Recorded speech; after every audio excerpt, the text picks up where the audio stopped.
Are you ready? Can crush us. It don't really get no better than this. The podcast that you're looking for if you're really heavy into wrestling.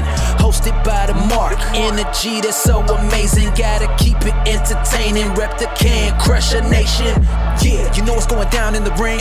Lights out when you hit a ding ding. Knock 'em out like boom bada bing. Hold it down, you can crown me the king. Got a shout out to the Miz and Duke the Dumpster. We choke slamming everybody. Power driving, hit 'em with a face buster. Yeah, this the show you need and it ain't no need for waiting. Mark, hold it down for the Can Crusher Nation. All about wrestling and keep it entertaining. Can Crushers Wrestling Podcast. Time to break 'em, let's go. Yeah, Can Crushers. Yeah, Can Crushers. Let's go. Hey, this is Mariah May, the glamour, but you knew that. And you're listening to Can Crushers.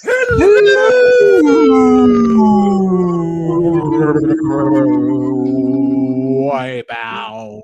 Welcome to Can Crushers Wrestling Podcast. Wiping out is Sir Michael Jenks. I'm Mark the Mark. This is one of our favorite episodes of the year, of the quarter to do. It is Ask Can Crushers. You guys have submitted. Jenks, I'll tell you right now, we have 14 questions submitted by the Crushy Nation. Yeah. Good job, Crushy Nation. Right? I'm excited for this. But can we trademark that, by the way? Get on a sweater? We probably should get it on a sweater or something. Yeah. We need to design another logo for that. Yeah, I think we do. Maybe I'll work on that my week off over the holidays. Yeah. Maybe. Or maybe I'll start selling, I don't know, Amsoil or something too. I don't know. Well, Mark's selling something. I don't know. Keep your eye out for that. How the hell have you been? Last week was all my fault, work related. Listen, it wasn't happening. Listen, it's that time of the year in our neck of the woods where it's either water mains or snowing, and you got to pick your poison at that point. So it's going to happen no matter what. It was essentially a week's worth of work in 2.5 days. Just the overtime. Rough. Yeah. That's brutal. So day of recording, I woke up and I think everything finally caught up to me. And I said, nope. Went back to bed, slept until like 10:30 in the morning, which to me, that's the whole day, Jenks. Yeah, that's fair. Because you and I, if we see past 7, that's sleeping in. Yeah, on a normal day. So 10:30 is amazing. It also shows how sleep deprived you were for the entire week. Basketball, this, that, and the other. Yeah, Max didn't know what the hell was going on. He's like, aren't you going to work, dude? Kind of looked at me as like, well, you're staying down here on the couch? What are you doing? We need to pay the bills. Are you gonna be homeless shortly? What's going on? After about 5 minutes, he's like, "Oh, this guy's staying home."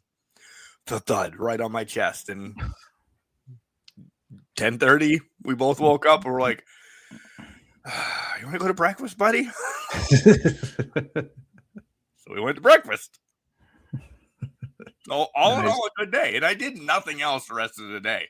Good, enjoy it. It was supposed to be a work day. Yeah. So why do anything? Exactly. Enjoy your time off. Play a game if you wanted to. Or play video game. I literally stared at the TV. I couldn't tell you one thing that I watched today. Yeah. But the TV was on. Okay. That's fair. It was there. It was. I prepared for the show, actually, all day. I got the questions thrown into the clipboard and but true professional you are. I grabbed the beer and showed up, so that's how I prepared for the show. Look at you. I'm still going beerless for now, just because I have another long run Saturday and I don't want to mess anything up. I will probably have some beverages next week since it's our award ceremony show and all of that, because then I can burn it out. Plus, it's a different recording day, I'm sure, as well. Oh, yeah. Thrown out there because we're not going to record Christmas night. That's not how that works. So, no, that's fair. I couldn't resist having this chocolate peppermint bark stout Oh, that sounds from delicious. Ellicottville. It's pretty good. I do wish I Sounds put it in a amazing. glass, but tastes pretty good. Yeah. Mhm. Oh, so jealous right now. I'm jealous because people have now told me, why didn't you wait till after the holidays to start this? Da, da, da, da, da. They know me. You're missing great beers right now. And I know I am. And there's nothing against running that I can't have a beer, not 19 like I normally Right. have. Right. But I'm just doing it right. I'm like, nope, stick and stay, keep going. Yeah. Don't get back on the hog, I guess. Yeah, I mean, you fall into that trap when you wait till after the holidays of the stereotypical, oh, you're the New Year's resolution person who just goes and does it because of that, and you'll fall off after 2 weeks or whatever.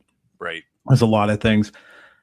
You're doing it when you want to do it, and there's no reason you have to wait. You don't have to wait for the milestone. Yeah, you could have good holiday beers or good cookies or food, but at the same token, there's also no reason to wait and just kind of put it off. Learning portions is amazing, by the way. Mhm. I'm Oh, I not as believe it. hungry as I used to be. I believe when I've heard that if you think of food as fuel versus a pleasure or something like that. Excuse me as I burp. That Wouldn't have it any other way. you have a better mindset for it, right? So you feel fuller and everything too. Yeah. Even the horrible protein bars that I would get just because they're in the truck, like as I'm Yeah. plowing for like last year, this time, I would grab a protein bar because I know I haven't eaten, but I know I should eat it. And I'd struggle through them. Now I'm like, oh, these are good. It's a completely different mindset of, okay. But And when you're not going for that sugary thing all the time, yeah, they're gonna taste really good because it's like, oh, okay, I got a little hint of chocolate, or I got this little hint of cookies and cream, or whatever it ends up being.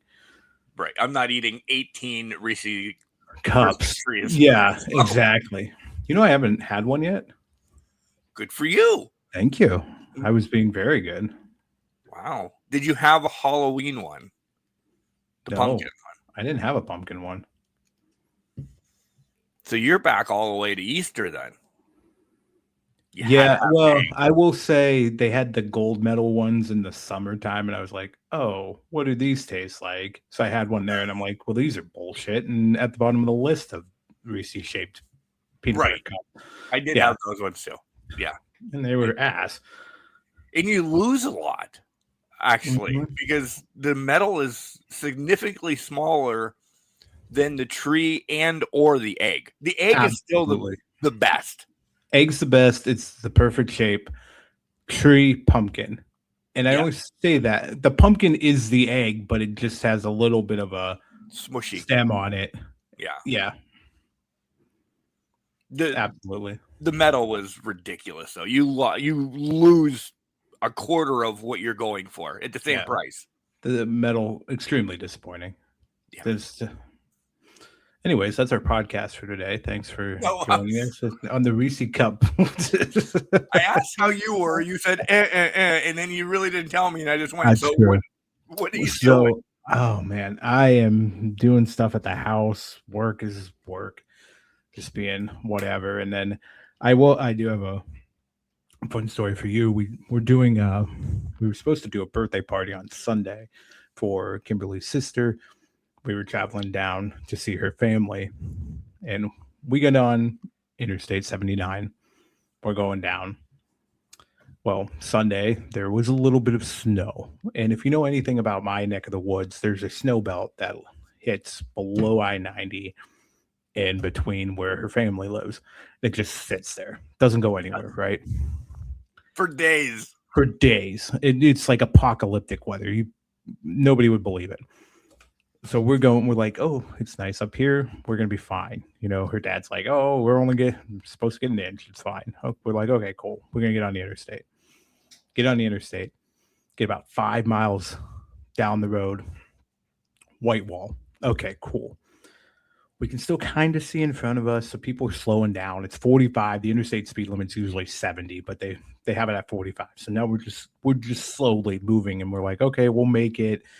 Whatever, we'll come back in the daylight. It'll be fine.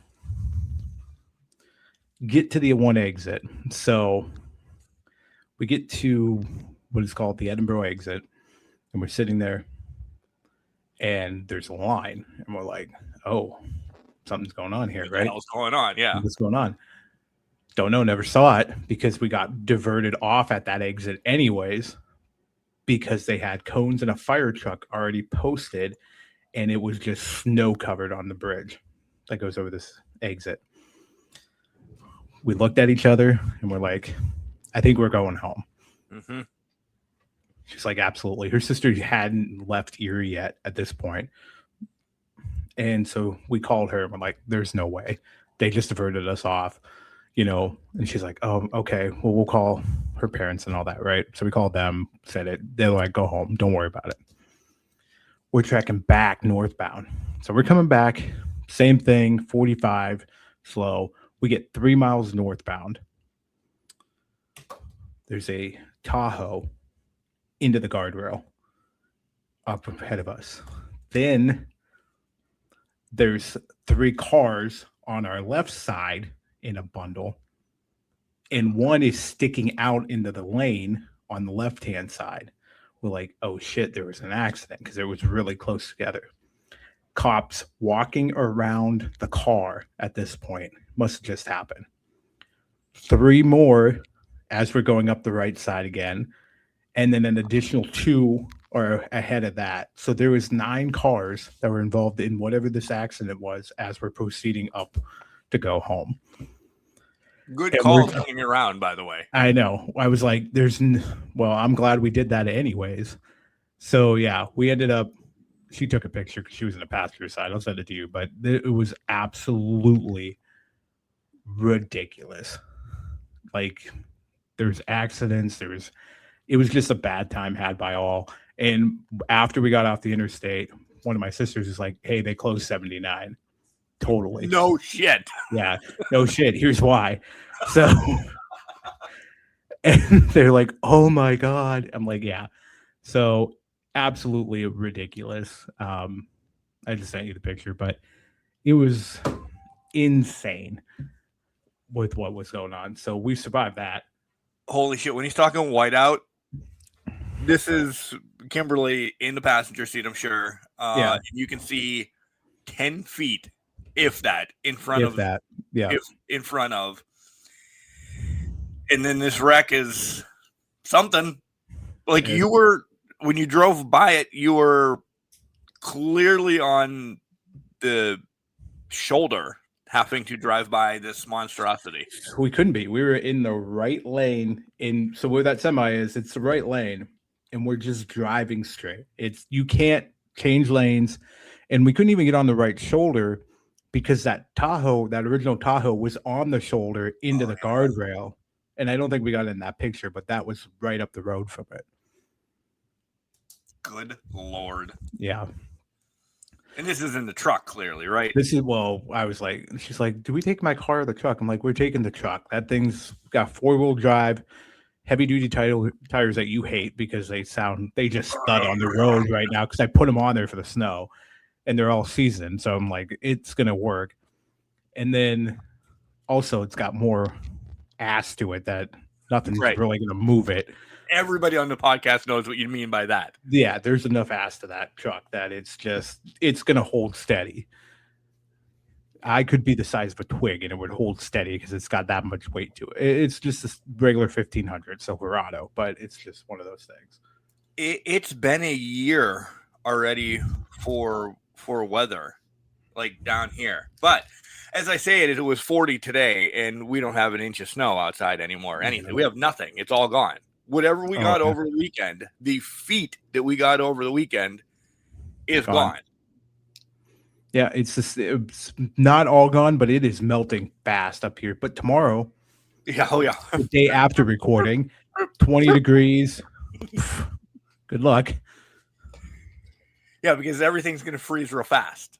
Yep, exactly. So I'm Everything's going to hoping freeze for a fast. great Saturday, essentially. Morning at like Oh. 4 o'clock. You want to come in and scrape ice? Yeah. It's been a little hairy plowing this year because of that. Because I of bet. just it's not staying cold. It's snowing, thawing, freezing real quick, snowing, thawing, freezing real quick. And it's just been, people are just, I don't know. If you're in Ridgeway, sorry, especially if you're in my plow route, you're parking stupidly this winter. Yeah, I'm going to do what I can do. You either move, you're getting plowed in, or hit. That's where we are this year. Right now. I don't blame you, because they're probably just ditching their car and leaving it and being like, well, it's good enough because it's snowing out. Yeah. 2-3 feet away from the curb. And I'm like, okay, thanks. Oh, Why absolutely. didn't he plow XYZ street? Well, because he couldn't get through. Well, I can't move my exactly. vehicle now, though. Well, he couldn't get through. Yeah, so you've caused us to do this. Yeah. It's a lose-lose on your end. You move yours, we'll get it. It always amazes me where people are like, well, I can't get out now because the plows plowed you in. Well, yeah, because you parked like an asshole, or you didn't follow the parking protocol, and now you're getting plowed in. Yep. Of course. It's on you. Oh, Yeah. You have a driveway that you don't want to pull into? Well, that sucks, because guess what? You're getting plowed in anyway. Right. It's only middle. Well, now it's the end of Christmas. Oh, God, I wish. But now it's the end of December. Christmas. I don't know. End of the year is coming up fast. It really is. I said, my grandma always said, your days drag on, but years fly by. And Jenks, that is something that you should keep in your back pocket, because it's huge. It really is. Absolutely. You never realize it. I mean, one day they're with my niece. She's 2 months old, and now she's a teenager doing her own thing. And it's ridiculous. You never know where the years go. But we're still only 20. I don't understand this. We have the mindset of 20-year-olds. Our bodies may be decaying, but we have the mindset of 20-year-olds. Body definitely decaying on this end. Definitely. Join the club. Do you have any, before we get wrestling, is there anything out in the world that you want to talk about? I would touch on NCAA. Okay. I've made the real life NCAA or the video game? Please. Have you started watching bowl games yet? I did not. I wanted to watch. What the hell one was last night? There was one on last night that I wanted to watch, the Cure Bowl. Yeah. But I didn't watch it. I think I'm going to watch some tomorrow, because I think they actually start at like 11 a.m. tomorrow. They do. I'm looking for which day after tomorrow. Recording is Friday. So, yeah. Yeah. But I'm hoping I can watch it then. Saturday night's the big one for James Madison and Oregon. I mean, the haters are going to hate, but I'm enjoying James Madison playing Oregon. I mean, run amok on him. I mean, it shouldn't be pretty, right? Nothing against James Madison. It's not going to be pretty, but at the same token, I want the Cinderella teams to have their cake and eat it too. So I want these lower conference teams to be in it, and so what? They're punching above their pay grade. That's what makes it beautiful if they make a run or get even a game in. So you're rooting against your Oregon Ducks. Calm down. I'm rooting for my Oregon Ducks, but I'm also rooting for let the smaller conferences play in the bowl, play in the playoff. Yeah. Don't gatekeep or give freebies out like they give to Notre Dame every goddamn year now. How long are we? All right, now that we are talking about real NCAA now. With everything that went on this year, when is this a deeper bracket of 16-32? Like, they're dropping a regular season game to get more college playoff time in. I think they will drop it in the next 3 to 5 years. Yeah. Because now you're going to overcorrect next year, which they're going to bring in a Notre Dame if they're in the top 12. And then you're also going to be, I think I saw somewhere they're going to make sure it's the 4 power conferences that get a bye plus 1 minor conference. Okay, great. So you're overcorrecting. Then you're going to have people complain next year about the Power 5 getting gypped in the group of 5 and Notre Dame getting a freebie and all of that stuff. It's going to eventually get to 16. Do I think it's going to get to 24? That's a stretch. That's a stretch. Would love to see it. Love that Fox Sports every week puts out a 24 team bracket because I think that's amazing. But I think it's a stretch. I think they do get to a 16 team bracket at some point. But again, your number 1 through 4 seeds are going to complain because they have to play a first round game. Right. It is what it is. All in all, if you're winning your Power 4, your conference championship, I do think you should get a bye. I do. I'm a believer in that. I could buy that, yes, but if you run into a situation like with Duke, well, yeah, ACC, yeah. Right? Thank you. That's where I was going. If you're running into the ACC where 7-5 teams getting the conference title, I don't think you get an automatic bye. I think that you have to put in the caveat of, listen, Power 4 can all get a playoff team, but you have to have a certain record to get a bye as the champion. Stir that pot then. I'd stir that pot.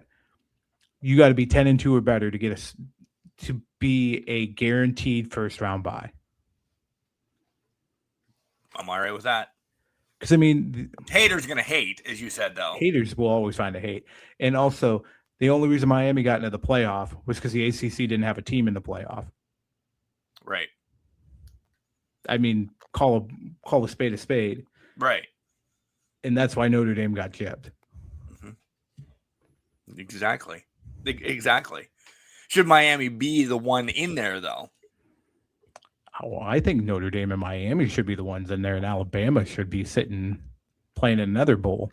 Why not have that rematch? Pull Bama out and somebody else. Yeah. And Miami, Notre Dame, first round. Here you go. Playing games. Yeah. I mean, I'm kind of like that idea, but you know what they're going to do. They're going to put the group of 5 teams in there and say you have to play in. Right. Right, I know. Because that's what they do for the NCAA tournament now is, you guys are all lower seeds, so you have to play into the bracket. To be a 12th seed or something. Yeah, I get it. I call that bullshit, by the way. I do too. They won their conference title. Give one of the at-large teams and make them play. And now we're at 68 teams in March, and we'll get to that in March, but yeah. But so Tulane is in the semifinal game. Against Ole Miss, yep. Again, no, for me. Oh, for your team. Oh, yeah. Okay. Against Clemson is the next game that I want to play. Nice. On the other side is Georgia, and Georgia never loses anything in this damn game. Damn it. Dude, ever. I am clockwork to play Georgia in the SEC championship game every goddamn year. Like I already anticipated. That's just the way it is. Right. But so Georgia and who else in your? I don't remember. Georgia got in as I only played Georgia because Tulane's in the SEC. So I played them in the championship game. We were both undefeated going into it.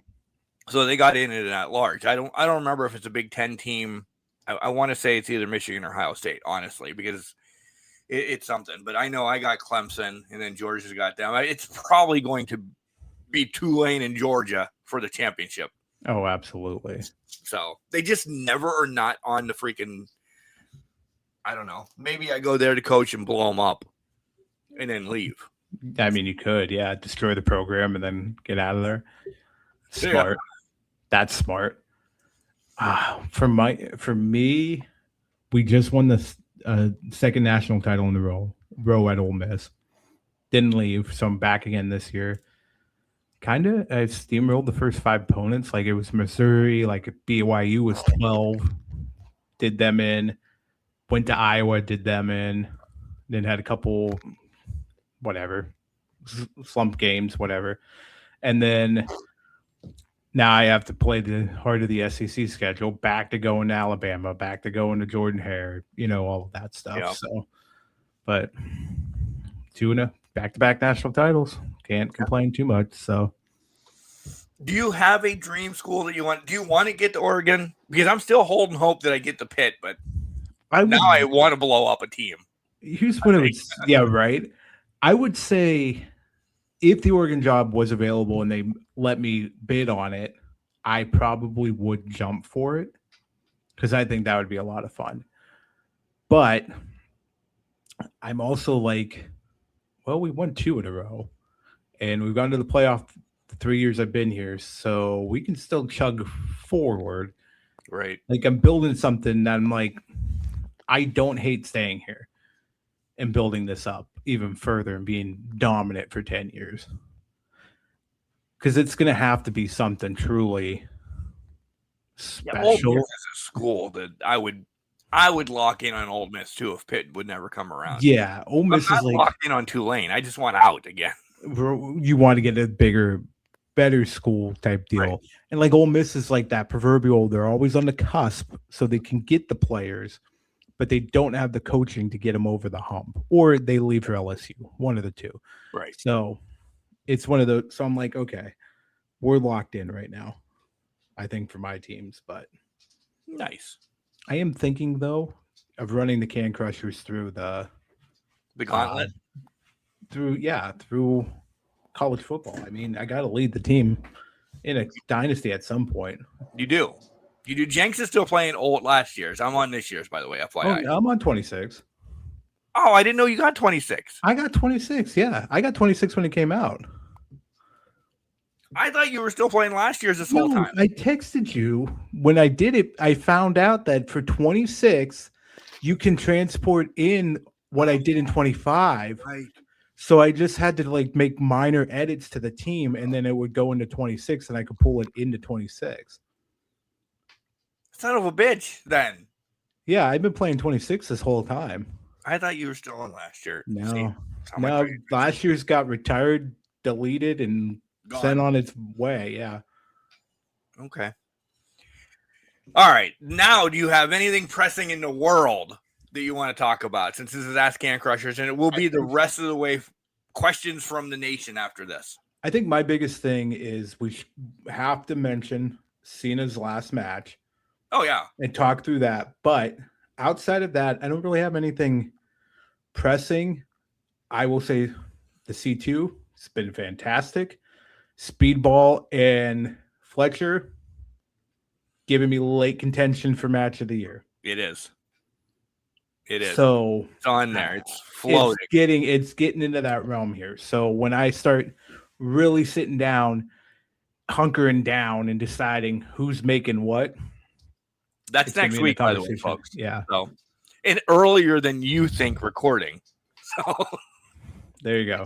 It's only a few days away from us, so we have to do our due diligence over the weekend. 100%. And as a thought process on that, calendar resets for us because we pull in World's End through this year till World's End. So it's basically World's End kicks off our year. So when we talk about World's End for this year, it'll be in next year's Crushies. Just something to remember too. So yeah, which I'm already excited for that. Oh my God! After he's winning. Well, there's just no way. Without a doubt. So excited. Did you see his post, by the way, that he said? I think he posted on all of it, but I saw it on Facebook about where true champions don't. That I'm paraphrasing big time. Don't go on honeymoons. He's getting the gold for him and Alicia. He's not being somebody that sits on the beach. He's making himself a true champion. Yeah. Did he say that in response to her? Because she said, I thought we were going on a honeymoon after your movie. Yeah. Those two are perfect. Oh yeah, online. absolutely. On Oh, purpose. absolutely. Do you got All right. anything? I got nothing. That's where we're gonna go. We'll roll right into Cena's last match. Okay. Go first. I don't understand the hate. Outright. I don't either. There's so much I want to say, but I want to hear your whole perspective first. My whole perspective is they did it right. He gave up. He has never given up in his career, theoretically, at least for 20 years. He gave up in the end to move the company forward and to be the martyr. The smile on his face was the perfect. Not at all. It really was like, okay, it's time. And he moved on. His time was now. And he knew his time had passed. So he gave it up to ride off into the sunset. I think this was beautifully executed. And understand, not even like, oh, the theoretical, he should lose going out. Not even from that perspective. It was more about, you've known this is coming for a year. It is not my time anymore. And it is my time to ride off in the sunset. I'm just going to give it up. I think that was the perfect way to do it. Agreed. I'm going to be the guy that says I read a lot of the bullshit this week. Oh, I read it too. Cena was supposed to win, and he pulled it in the middle of the match because you notice Gunther didn't let it go right off the bat. And all of that malarkey. Listen, if he gets out of the chokehold and hits the attitude adjustment 1, 2, 3, however we were going to get it for Cena to win, what's that do moving forward then? Yeah. Now Gunther, when we do it to get it, he is the person, as much as we all known that Cena was retiring, he tapped out Cena. He retired Cena.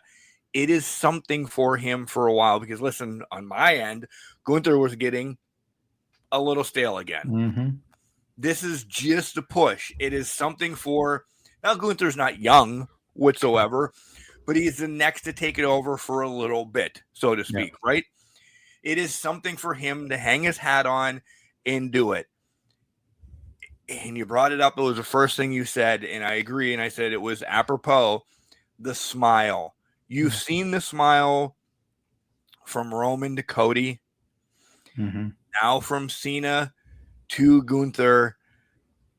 They know it's in good hands. We'll talk about writing many times down the line, I'm sure. Because the writing right now is rough. But the person of Gunther having this stroke from Cena right now is good. The match itself, thanks to me, was a Monday Night Raw match. Essentially. It was one of the better ones for his tour, but yeah, it wasn't going to be a 5-star classic. Right. But it certainly was going to be better than the Goldberg match that Gunther had. Rough. Yes. Yeah. Did you see I don't know if it was Van Vliet or whom, but Cena sat down with him. He's like, I only asked for one thing all year, and it was to make sure somebody went over to pass it ahead. He's like, I wanted a younger talent at the end of this. He's like, at the beginning of the year, I didn't know all my opponents. Yeah. He didn't. He asked for one thing. At the end, have the youngers. And he did. The final two of Dom, who I think wins all of this. Yep. Again, Dom and Gunther. I think this was a great year of Cena.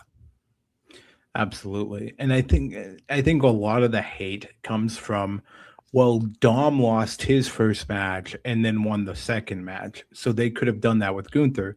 But no, they couldn't have. I think people forget Cena's dead last, the final date he wanted to have was December 13th. Right. However it built to that point was how it built to that point, but his last match was December 13th. So there is no second match down the line. Cena had to lose this one and ride off into the sunset. Because to your point, what the hell good does it do if Cena wins? Right. It just digs Gunther into a bigger hole. Because anybody has said about Gunther since WrestleMania was, oh, he tapped out to Jay. He passed out. He lost. He lost it to Jay. Well, now he tapped out the greatest of all time. You don't have a valid argument anymore. No. You compared. Sorry, Jay, if you're listening. Compare Jay right now to John Cena. Even down the line, Jay's never going to hit the platform that Cena's on. You've got to be insane if you think Jey Uso is going to hit that platform that John Cena hit. Right. Jay's single run went so well that he is back in a tag team with his brother. And they're one of the greatest tag teams of all time.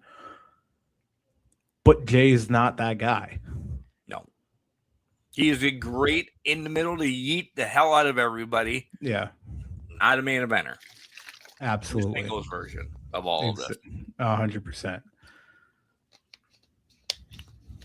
So I loved it.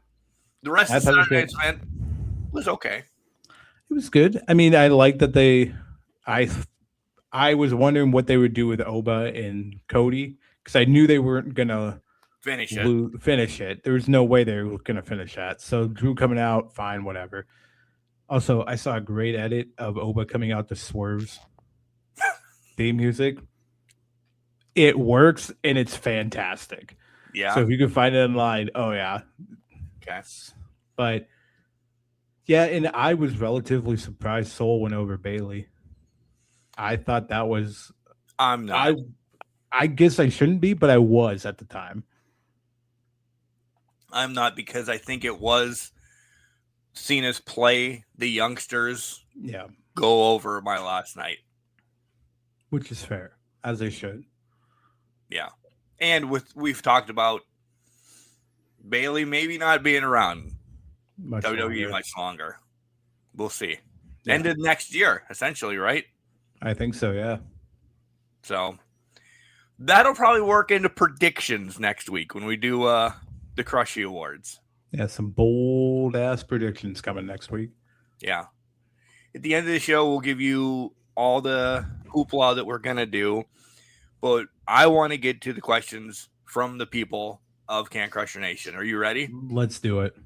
Well, first we have to tell you, don't forget to check out our merch on CrowdMade. There's the old stuff. There's the new stuff with our lovely faces on it. There's pint glasses. There's sweatshirts. There's T-shirts. There's this. There's that. There's a lot of cool stuff on there. The link is in the description. Or you can go to CrowdMade and then type in Can Crushers and you'll pull up our page and then you'll be able to buy whatever you want. So you look styling and profiling at any of your indie shows, WWE shows, TNA shows, New Japan shows, shows. All of those shows. Right. Speaking of WWE, you can go to the affiliate code that's also in our show notes. Click on the link. You might get a discount, you might not, but you can buy some sweet ass merch, whether it's for the ruler, Obafemi, or for Cena's last time. That stuff is getting up there in price because he's done. So no discount on that. I'm sure of that. There's no goddamn discount. I tried looking up stuff at like $50 for a T-shirt is insane. But hey, you can buy it with our affiliate code in the link below in the show notes. So go ahead and follow that link now. Not getting anything by Christmas. No. Just to let you know. No promises to that. Christmas. If you didn't buy it a long time ago. If you did not buy it by now, you are not getting it. Right. My friend's a mailman and he is just on another level right now. Like I hope I don't see him until like the 7th of January. Because he's just there. Yeah, he's just like, oh my God. I'm like, I understand, dude. I understand. I'll leave you alone.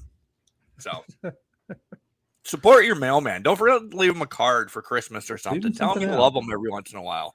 Leave him something out. Yeah. Cookies, candy, shot of hard liquor. Any of that will help them.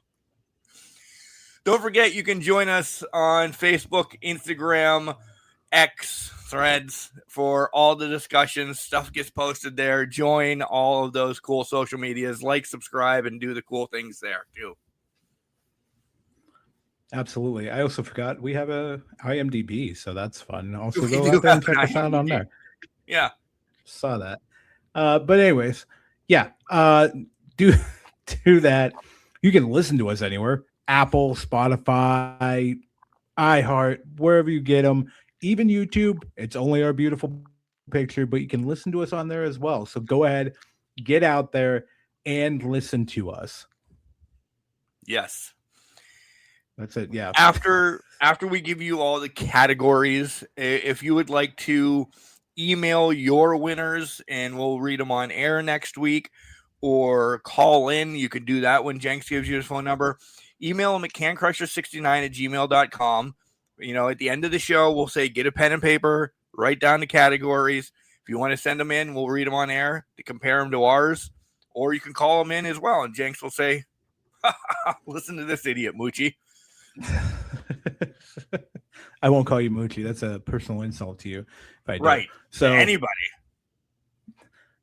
But you can call us at 814-299-6687. Leave a voicemail, no more than 3 minutes in length. Get to the point on it, deliver what you're saying. Also, don't leave 5 voicemails in a row. Just saying as well. So go ahead and do what you got to do. Okay. I think that's it, right? We paid the bills? Mm-hmm. We paid the bills. I think now we got to answer the questions. Yeah. All right. We'll take a quick break. We'll be back. What is up, cheeseheads? This is the Gorgonzola Rock and Roller, the Sultan of Swiss, the amazing Asiago, your favorite part of the charcuterie board. I am the cheese, and you're listening to the Can Crushers podcast, one of my favorite podcasts, and I hope you'll listen again. Welcome back to Can Crushers Wrestling Podcast. Are you ready? What? It's time to ask the question. It is time to ask a question. If I counted right, I think 15. Nonetheless, it doesn't matter. I have them all in my little clip note here on my phone. All right. Let's do it. Jenks gets them when I do. I don't know them.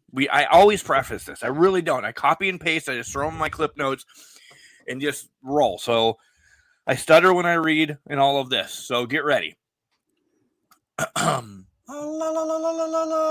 First question. No. I really liked your Feasting of the Decade show you did around Thanksgiving. But everyone does best of shows. So I ask you guys to do worst of shows too. It's a fitting thing for you guys. Okay. But today, what is your worst faction ever, Eddie? So I pause. Jenks, we always do. Do. There, I was waiting for the children to get done laughing. Everybody does best. Yeah. Right? I think Yes. in our monthly extra show that we're gonna do, the privy show that everybody's gonna get for us to kind of take a week off of and reset for wrestling. I think a worst of is a great idea. Yeah. Because I could rattle. I think that might be harder. It might be harder, but yeah, there's definitely some rough ones out there. We don't have to pull punches. We don't have to pull punches on worst ofs. I don't think we have to either. So do we save this now? Oh, this is definitely in the hopper now. I think we have to put it in the hopper, in the worst faction of all time. I think it has to go on that show. Oh, no. No, I think we could, but okay, you want to go here? Yeah, but we always do 5 anyway. I know. It's just being funny. You want to do it here? Okay. I want to at least give one of the 5. one. Yeah. Yeah, because, and I don't even know if this is going to be my worst. These are always when we answer these off the top of our head. If I dig into worst, and my brain's now going because I have so many, I'm like, but I don't know what I'm going to say today. This is definitely going to be a show. So Eddie has given us a show, so we'll have to make sure we remember Eddie's name when this comes out, when it is the worst factions ever.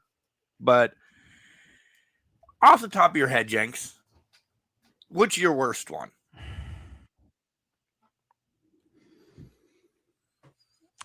I'm going off the top of my head.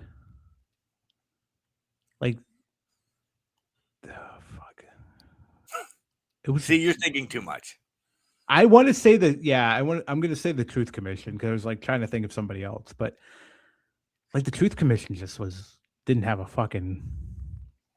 no direction whatsoever. I thought it was absolutely bonkers that it was a thing. I'm sure there's other ones that I think are completely bonkers that it was a thing, but I'll go Truth Commission off the top of my head. Okay, that's good. Good. And don't go anymore. This is going to be a fast answer question to move on to the next one because now I know we both want to dig into this. I'm going to go relatively recent bias because it could have been, and it's going to be retribution. Like retribution could have been. You know, we're 6 years from the pandemic. Do you know that now, Jenks? Unbelievable. It just blows my mind. Five years it'll from be 6 next year. Yeah. Yeah. In like 3 months. Yeah. Unbelievable. And we're like, oh my God. And retribution started to be, I'm like, whoa, we're going to get, and then it just fell off. But Eddie, you've made a special for us that we don't want to dive more into this, but there will be a worst faction category on that one coming. Yeah. In the near future of the next 2026. Yeah, I like worst of. That's a really good one. Thank you, Eddie, for that, because that's gonna be a fun show. Spoiler that we're doing best of tag teams in what the hell am I trying to think? January is the month. that month. We're doing best of tag teams in January. That one's already in hopper that we've both kind of done work on that one already, but maybe we can worst faction. February needs one. Worst faction for Valentine's Day. Let's fucking go. Oh. Worst faction in tag team for Valentine's Day. That might not be a bad idea. Because I think we should do the faction and do tag teams at the same time. The worst of, because I think that would be hilarious for that one. / tag team. Okay. Worst tag team couple thing. And then, now we're making it themed a little bit here. Thank you, Eddie. Yeah. Worst of coming in February, just to let you know. So that's a great first question. All right. Question number 2. Hi, guys. My mom started letting me listen to Oh, we had a youngster. My mom started letting me listen to podcasts, and I found your show. I want to go to WWE meet and greet someday. Do you have any stories about meeting wrestlers? I met some wrestlers where I live here in Michigan at an indie show. They are really nice, but I'd love to meet Cody and Bianca. Jazzy, we apologize. Jazzy. Have you ran this show past your mother, by the way? A little bit. Well, it depends on the age and all that, but yeah, it can get a little bit language-wise, can get dicey. Yeah. Thank you for listening. Yes. Thank you, Mama Jazzy. Yeah, thank you, Mama Jazzy, for sending her this way. Exactly. Let's. I think you can go first because I don't want to be a dick. The only one. Well, you have way more than I do. So the only one that I remember off the top of my head, because there hasn't been one recently on me. Whatever. One of the ones I remember the most is when I was younger. Ron Simmons and Lex Luger came to Shriners Hospital for Children in Erie. And obviously my mom had worked there at the time. So she was like, hey, there's a couple of wrestlers coming. You want to come meet them? And I'm like, well, absolutely. So I do have a picture somewhere. I don't know where it's at, of me with Ron Simmons and Lex Luger.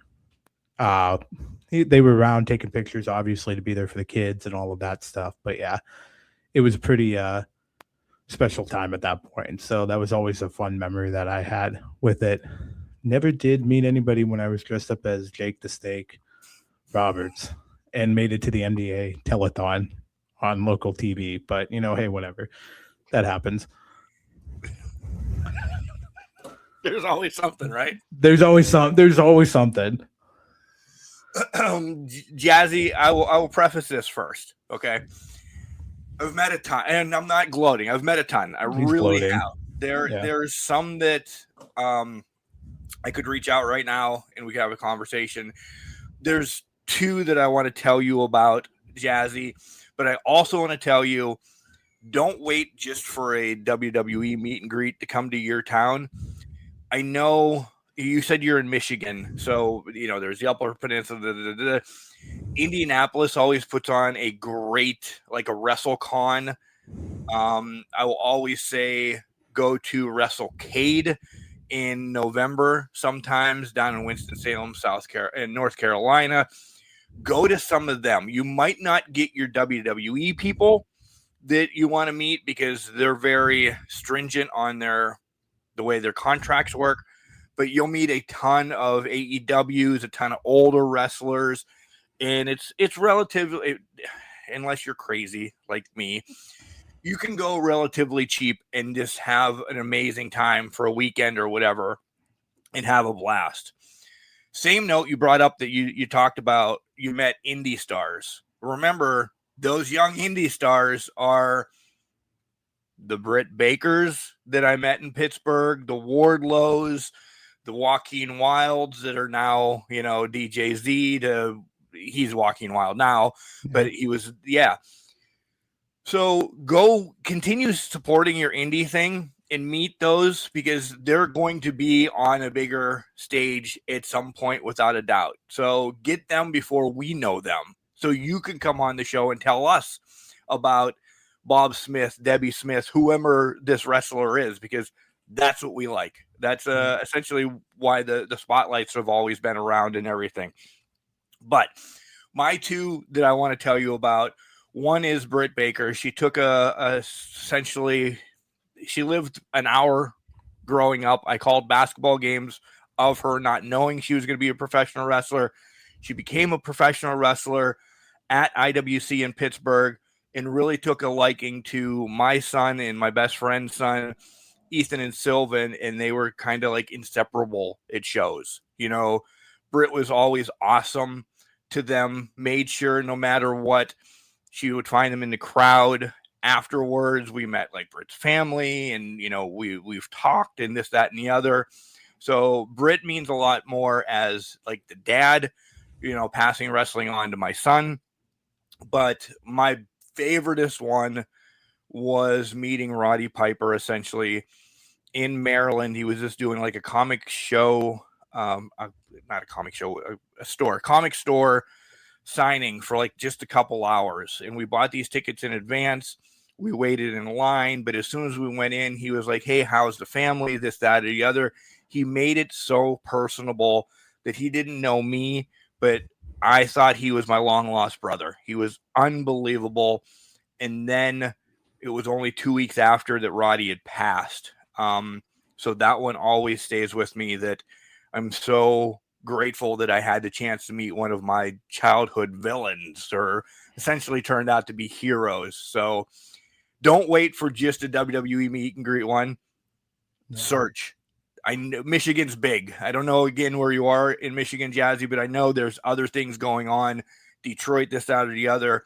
Go to those cons. Go to, pop-up ones if you're available to and everything. I'm not judging or anything like that, but go out to those because those cons turn into something really cool, and you could meet, olders, have your mom, if your mom was a wrestling fan too, talk about, hey, Don Morocco, by the way, Jenks, I'm going to steal this from Jazzy.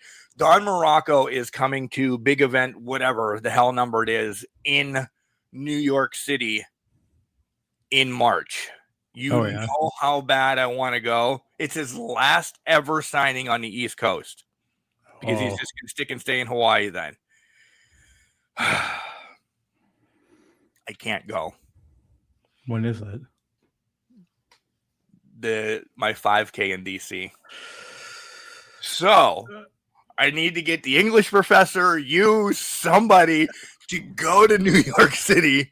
Also, Rick Martel is going to be there too. And I need him to sign the other half of my strike force because I got Tito Santana 10 years ago, essentially. I need Martel on my strike force to finish that off because, just to let you know, strike force will probably be talked about in January. But Those are the two. Goldberg's going to be there as well. So, Jazzy, if you're looking for someplace really to go, look up big event. Yeah. Goldberg, I think Paige is going to be there. The two that I mentioned from the olds that us old heads are clamoring for because they don't do many signings. That's fair. Just so you know, like March 21st, by the way. Yeah, a train from DC to New York's like 3 hours. Shit. 3 to 4 hours. So I have to run real fast and jump on a train right after my run and get there. But what am I going to do with my Jeep? Because it's already going to be in Hagerstown from staying at Pat's house. Well, Who's got to drive me to DC. Well, see, that part I couldn't help you with. Or you get a ride. Pat's wife can drive my Jeep back to Ridgeway. Or you get a ride back to your Jeep and take your Jeep to DC. It's still going to be roughly 3 hours. Right. Or to New York City. I was spending the whole day in DC getting the glitz and the glam and really being that guy it out there. 5K. Yeah. I'm sure there's also Jazzy. I've stolen your question. Now we'll get back to you here in a second. There also is going to be a guy there that is like noteworthy that is going to have mail-ins. So I might have to do a mail-in for Morocco and Rick Martel because they have always been on my bucket list to get. Not the way I like getting them because I like spewing at the mouth to every wrestler that's here in the podcast room of something about myself. Imagine that. But that's really fucking 3 hours isn't bad though. It's like 3 to 4 hours. So if my run's at 7, get it done. I would get to, I'm running a 5K at like, people are going to judge me at like 37 minutes now. So I could be back in the Jeep essentially by 9 to New York by noon, smelling the whole way there and smelling like a foot when I run through the convention. I mean, if you're going back to your friend's house, jump in the shower and then get in the car. That's an extra 15 minutes. It's 15 minutes. This is now possible. Just saying. My run is probably like at 11. I don't know what time my run is at. It's at 11? Oh, I don't know. I mean, it's not going to work then because they'll probably be gone by the time you get there. Yeah. Yeah, this is a great question. Again, thank you for tuning into Can Crushers and loving all of this. I love the passion that you have that you want to meet Cody, Bianca, meet others, get their stories and just have fun with this because it's great. And honestly, do not get down on yourself if you don't get to meet them because there will be an opportunity where they will be at these events at some point. It may not be exactly with WWE, but maybe it's a little bit down the road. You can pick up and meet them there and have the and have more time to have a conversation with them as well. So don't forget. I only met Ric Flair after he retired the third time, essentially. That's fair. I mean, if you ask our friend Moochie, he met him in a grocery store. Right. Oh yeah, selling his drinks. He had to buy an energy drink to meet Ric Flair, but he met him. So that could happen too. If your favorite one makes disgusting energy drinks, you can buy one and meet him there. Note, Jazzy, I never got to meet my childhood all time, and it was Hogan before he passed. It happens, I'll be that guy all of a sudden, bringing it right back down. Some people outprice themselves too, just to let you know. Just don't go crazy. Like, that's fair. Hogan's signature for $600 was not worth it, even going back to childhood. Still ridiculous. Right. Great question, Jazzy. We love you. Thank you. Stick and stay with us. Sorry in the near future of anything we say. Mom, it says explicit. We were warning. Yes. All right. Hi, guys. With TNA getting a deal with AMC, will you start to cover more of that company? Lots of great things going on there. Hopefully, public starts realizing it too. With great podcasts like yours, I think it will help others starting to know what's happening in TNA. Ryan. I mean, that's a valid point. And hopefully, but the thing for me was never where it was at. Obviously, that did play a factor. The problem with me is time.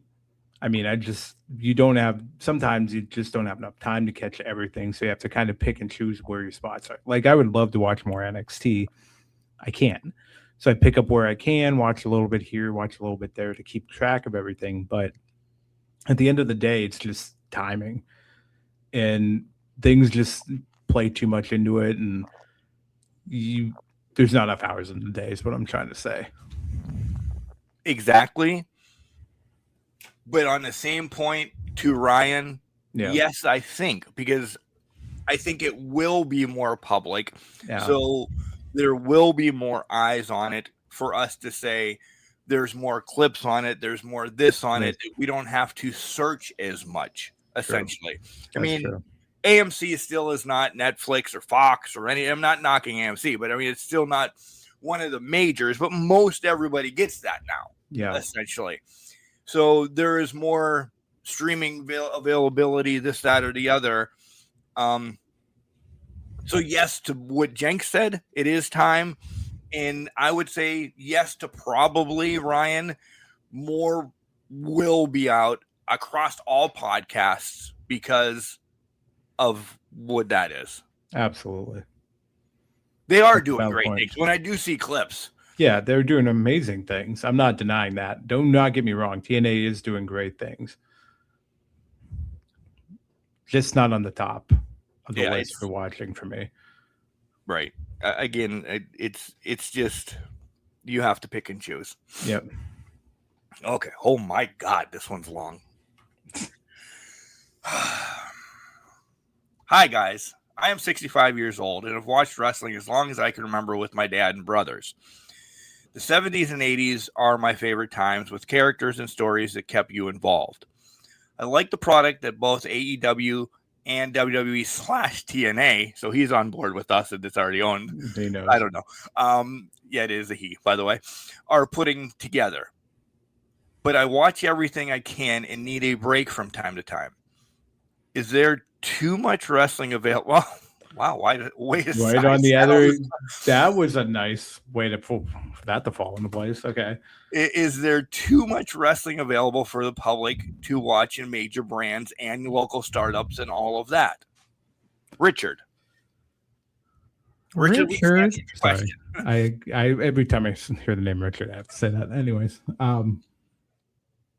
you go ahead. You go first. I've been answering a lot first.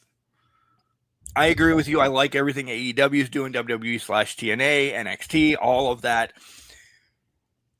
That was me, Richard. It really was. With trying to be involved in professional wrestling, covering everything from New Japan to WWE to AEW to this to that, throwing OVW in, getting some IWC in, just to get everything out there. Is there too much available? No, I don't think there's ever too much available. It is what you need in your life, because there are times that I don't watch WWE for the week. It's only clips, because then I know that GCW is putting on a show Saturday night that I want to watch. Well, I have to shift watching SmackDown on Saturday to not at all or whatever. It's a pick and choose type of thing, because wrestling right now doesn't need to be scheduled to watch. Back when we were younger, you had to sit down at 11 o'clock Saturday mornings and watch wrestling, or it's this or that. It's definitely a la carte, from the very, very entry level wrestling that pops up on YouTube for anything to the greatest of all time, WWE. Essentially, what we just said to Ryan is it's a pick and choose type of deal thing. That it's, by the way, I agree with you. I'm going to go 80s was still my all-time favorite, but it is what it is. I don't think there's ever too much. I really don't, because it's the shining of your local guys, just like we told Jazzy, that you're going to be able to see them first and then tell us about them. To listen, I go back and watch some 80s matches once in a while too when I'm really bored, because I know what happens, but I still want to watch Steamboat Flair or this, that, or the other one more time. It's picking and choosing. It really is, but it's not like, just don't overwhelm yourself, because then you get burned out and then you hate the product. 100%. I would say this is probably the best problem you could have as a wrestling fan, is having too much, or better terms, too much of the product, right, at your disposal. To Mark's point, way back when you either had to sit down and watch it at 11 p.m. or 6 p.m. on Saturday night, and that's when you got it, and that's how you had to deal with it. If you were like me in the Attitude Era, you were picking and choosing which show you were watching, and then you were also bouncing back and forth during commercials to see what was going on here at the NWO with Austin, this, that, and the other thing. We have such a good problem now that any given week you could have professional wrestling on every night of the week. It's a job. It's a job at that point, and it's fantastic. I would love to sit down and just put it on and listen and watch and do whatever and pay attention to wrestling. It's just there. But to Mark's point as well, sometimes schedules don't allow it. So you pick and choose. Like sometimes I will watch Raw when I wake up in the morning every day before work. I'll get up early at like 5 a.m., put the dogs out, throw on Raw for a little bit so that I can just start absorbing it and I can listen and talk to it at another point. Sometimes it's as simple as, okay, well, maybe I don't have the time, or maybe I'm too tired to watch Raw. Maybe I have to watch a clip. AEW, same thing. You're trying to find the right balance, but pick and choose what you want to watch and when you want to watch it. I, at one point, was trying, in my bachelor days, to watch, every Survivor Series leading up to the next Survivor Series, or every WrestleMania leading up to the next WrestleMania, or every Rumble, or like at one point I tried those have come to a screeching halt now. Those came to a screeching halt. Same thing with trying to watch every Nitro. Those were rough the first, till the NWO comes in, they're rough. So it's hard to watch every Nitro over again. It's, you pick and choose what your best thing is and what you want to do. I do make time every year for the Hell in a Cell match, because for some reason that thing between Mick Foley and The Undertaker has lived and breathed and died within me till the better. Did you know I was there? Did you know I was there? I heard that once or twice on this podcast. Okay. It may come up every year. I don't know. Right. To that point, you know what else I've watched recently? Reaction videos to somebody watching for the first time a certain match. So this guy I found on TikTok, he watched Hangman and Swerve for the first time, the Texas Death Match. Oh, I'm all in, because there's some crazy shit that happened in that match, right?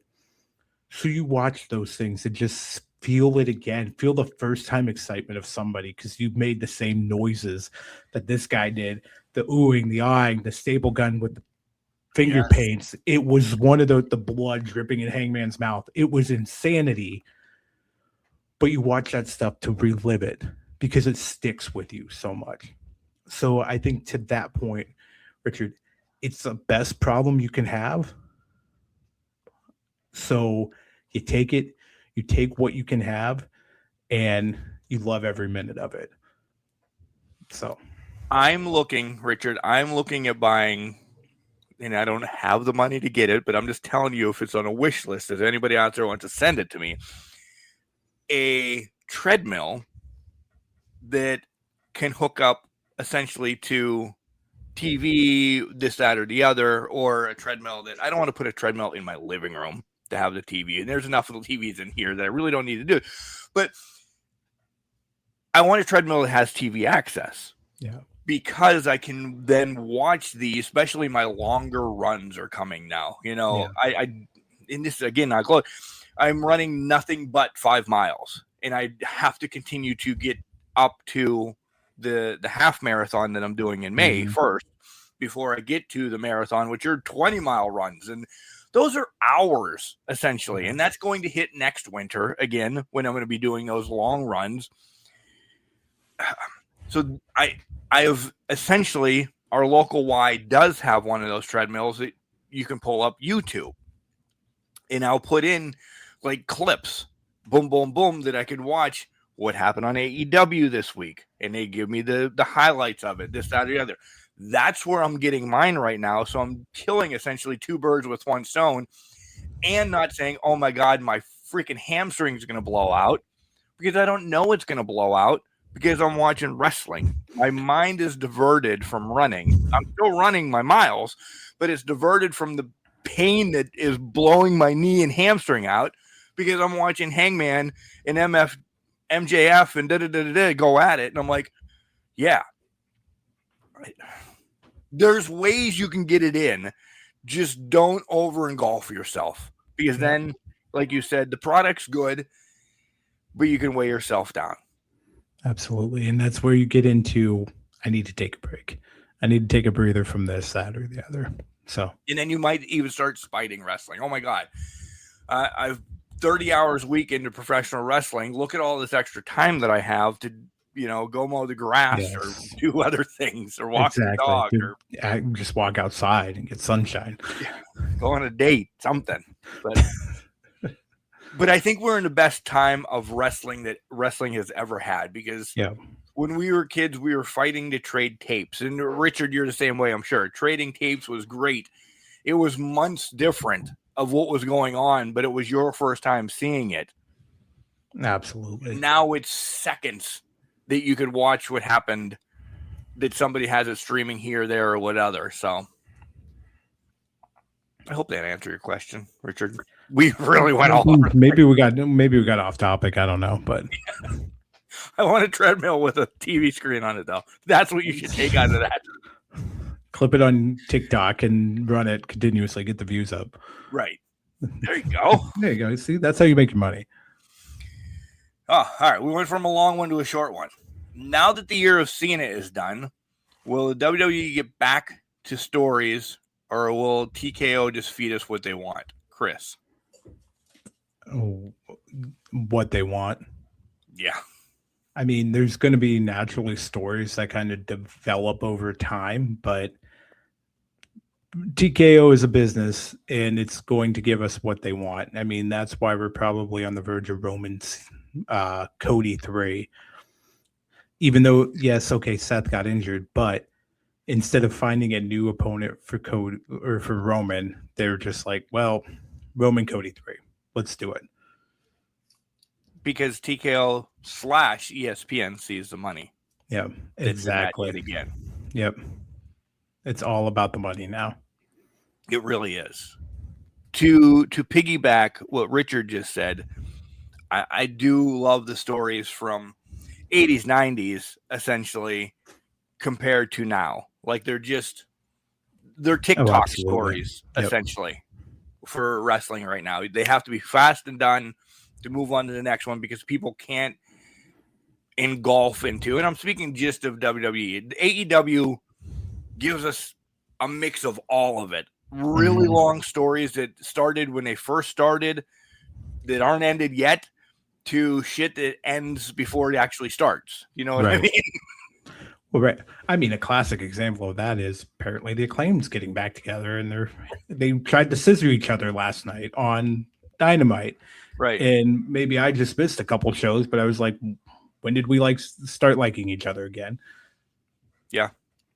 So, I mean, there's going to be storytelling and this, that, and the other thing, but TKO is in the business of, okay, 1, 2, 3, we're done with that story. Here's the next. Yeah. Give me my money and move us on. And I know TKO owns it, but ESPN has a lot involved into it. That there's going to be a little bit of ESPN saying, listen, we bought this for $1 quadrillion. We need some return too, because we're not getting anything right now. Pull up the numbers, by the way, folks. ESPN and WWE are just not making headway right now. ESPN is hating this deal. Yeah. Absolutely. They really are looking to just get what they got back right now. Yep. What they sent out, I mean. Not, right. You know what I mean. Yeah. So, Chris, great question. I stay with Chris here for a second. Do you think it was the year of Cena and I know your answer is going to be, Do you think that really overtook all storylines essentially, or do you think it was more of a sub one? I do think it was their major storyline for the year, and it was one that they knew they had to feed. But I don't think it was their only storyline.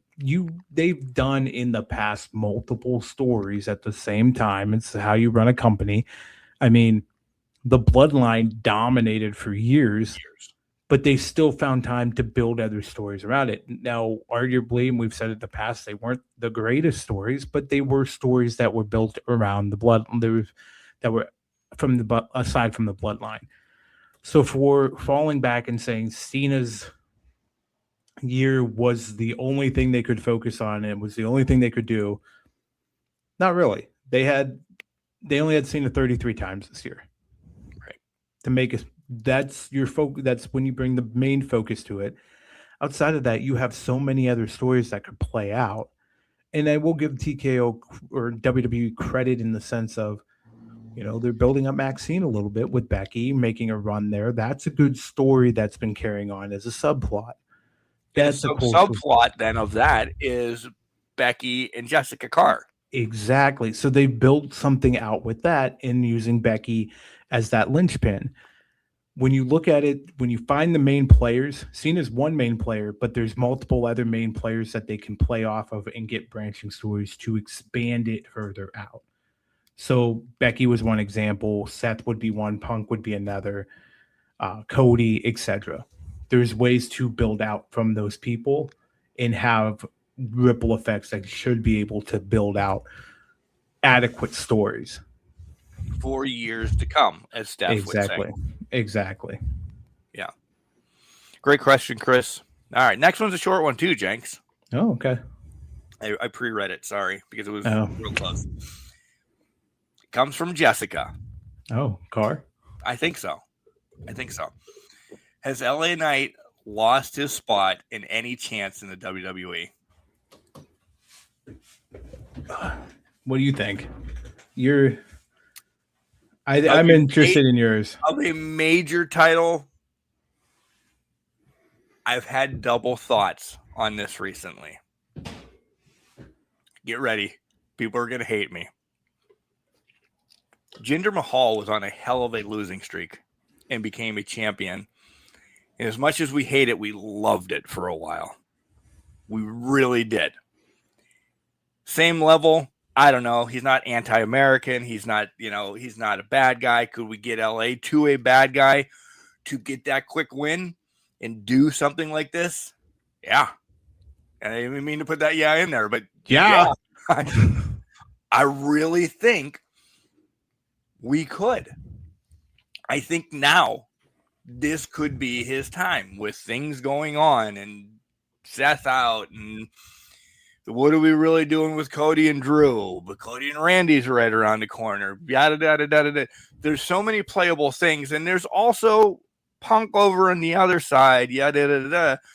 That maybe we're seeing a whole nother smaller Jinder type of thing going on here. Punk's not going to have the title a long time. Punk doesn't need the title a long time. Punk, it's coming to an end faster than you think, I think. Mm-hmm. Right now, I think would be the perfect trial period for an asshole LA Knight. He's yes, Jessica. Right now on paper, he's lost his spot. I really do. And if he's going to stay the same LA Knight, yes, he's going to get a U.S. title, maybe an IC title again, da-da-da-da-da. A little freshen up, a little badassery. And I think he could be, if you don't know what I mean by the next Jinder, I don't know your age. I'm not asking it. You don't ask women your age, Jenks. Why would you think that? But I think LA Knight is ready for his Jinder moment. I mean, that I wasn't expecting you to bring it to Jinder and Mahal, so that was nicely done. I appreciate that. You're welcome. My thought is maybe Mark's right with he needs his Jinder moment, But WWE is notorious for if you are a popular fan favorite, but you are not their hand-picked guy, you are not getting a title when you should. They may do it with props and give you props 4-5 years down the line unless they're absolutely forced. Perfect example of this. Rob Van Dam, early 2000s, the most popular wrestler on the roster, I think bar none. Did not get the title till mid 2000s. And even then it was for a month and he had a marijuana charge. Poof. See you later. See you later. Done. Really poof. Good. Really Up in poof. smoke. Thank you. Up in smoke. Right. Cheech and Chong. His title reign was baked at that point. So another thought to the extreme of so popular, it's forcing you down, forcing it to happen. Daniel Bryan, Bryan Danielson, the Yes movement could not escape it. They walked into Seattle, he got cheered left and right. They tried to suppress it. They tried to end it. They tried to snuff it out. They could not do it. And at the end of the day, Daniel Bryan got his title at WrestleMania 30, right? So for LA Knight, he is not a John Cena level talent or caliber. He did not come up through and earn the stripes. He's a guy that came up through the Indies, came up through TNA, NWA, built his brand down there, came to NXT, and then he just kind of was the popular guy that people just liked because he could talk and he had charisma, right? People like that tend to get overlooked a lot. If you ask me, probably should have won it over Jey Uso if they were going to pull the trigger on some talent. Yep. In the Rumble. So for me, if he does get his time, aside from a gender heel turn type push, it's only because WWE is going to be like, well, he's been popular this long, so we should give him his flowers. It's a good point, too. You took the good way. You took the face version of him. I made him heel. Something needs to happen now. If Agreed. He's going to get out of this spot. And the unfortunate thing is he's 43 at this point. If he does get there, I think it's a month or two run and then see you later. Yeah, absolutely. It's just, you did us good. Thanks. There's your reward. Yep. Now you're going to lose it to somebody. Exactly. So I hope you're not mad at it, Jessica, but state right now, he's not going anywhere. Mm-hmm. He needs something to happen. Hi, guys. Love the concept of Ask Can Crushers giving back to your fans. You're welcome. What will be like a big, and you put big, huge, big heel turn in 2026 that we'll be talking about in wrestling? Again, thanks for a great show, Patrick. And mine's going to be LA Knights. No. These are all linking together, by the way, today. Jenks, did you notice that? Yeah, I noticed that. It was doing pretty well. I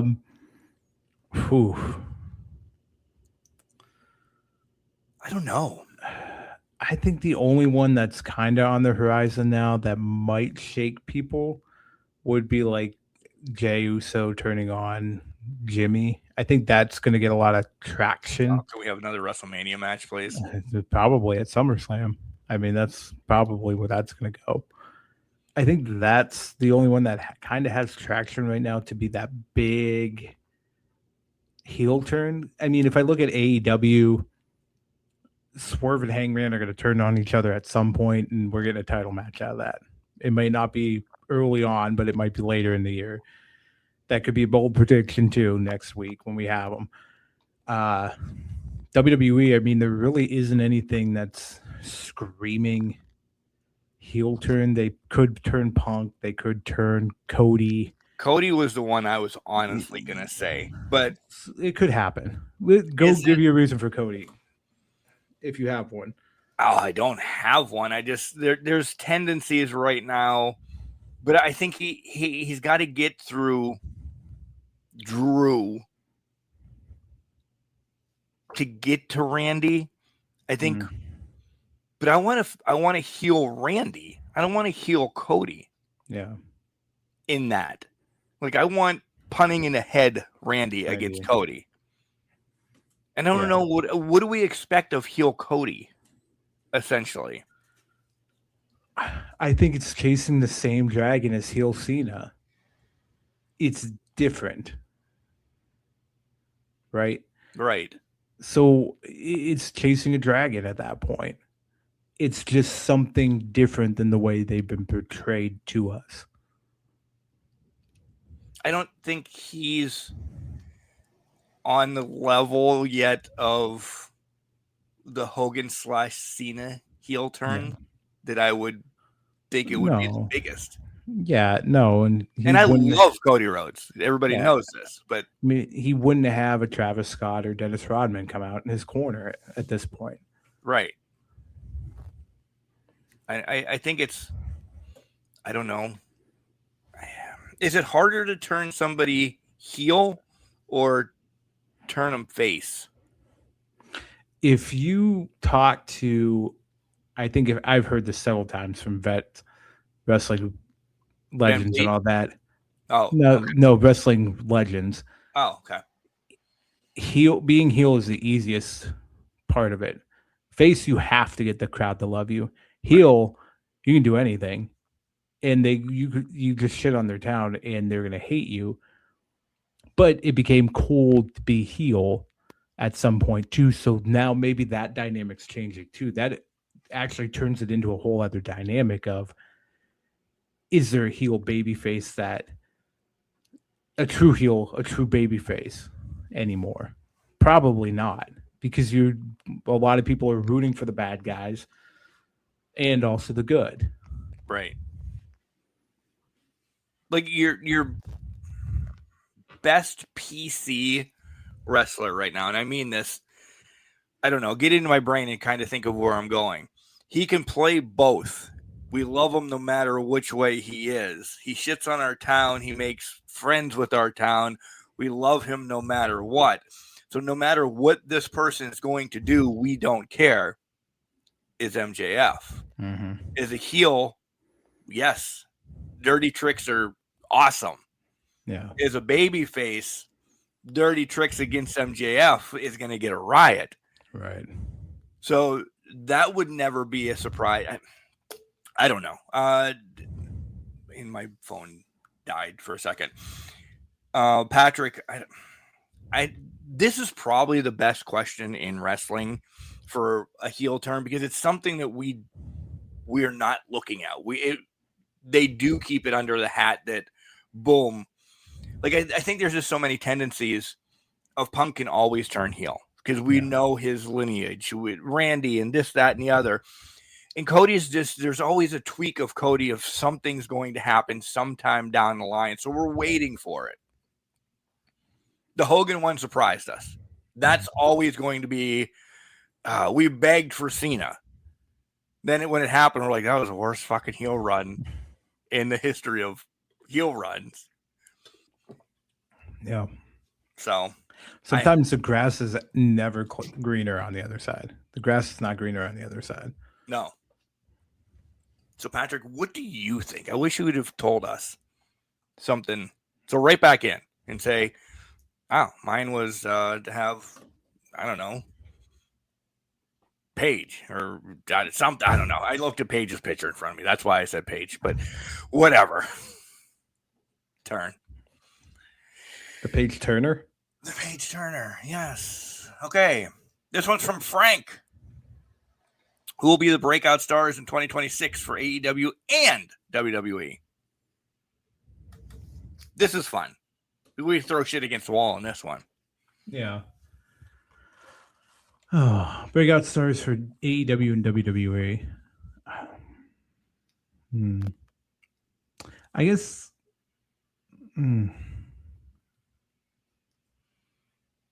One name comes to mind in AEW, but I feel like he's already broken out, and that's Kyle Fletcher. So I don't think that's the right Instantly where I answer went. there. Yeah. I mean, Fletcher's already, well, I guess, what do we mean by breakout? Are we going to classify it as reaching To the main event mountaintop, level. the main event level? Then, yeah, it would be Kyle Fletcher because he is literally on the cusp of that. Takeshita, I would say Takeshita for AEW as well, but he's already the IWGP heavyweight champion. That's Right. main event level in New Across Japan. the world. If there's a third promotion that is top of the line in the world, it's New Some may Japan fight Pro that it's Wrestling. more. Yeah, exactly. Somebody would say it was second, maybe even first, depending on where you live. New Japan Pro Wrestling, he is their heavyweight champion. So Takeshi's already over that bar. I would say it's Fletcher in AEW. I would say it's Fletcher in AEW too, for that. Females, I'm going to say in the AEW. Then we'll tackle. We'll go to, yeah. Females for me in AEW. I don't know, because some of them are kind of just saddlebagged a little bit. Like, I always want to say Sky, because she's been injury prone and she's been doing stuff. Of a return of Jamie Hayter back to the main event roster, would that be breakout, even though she was already a champion years ago and some people forgot that she's a champion years ago? Yeah. Or are we going like young yet, that Julia was TBS champion, but she wasn't really at that highest level yet? Yeah. Harley? I like Harley, but I think Harley is someone that's definitely management's favorite for it at this point.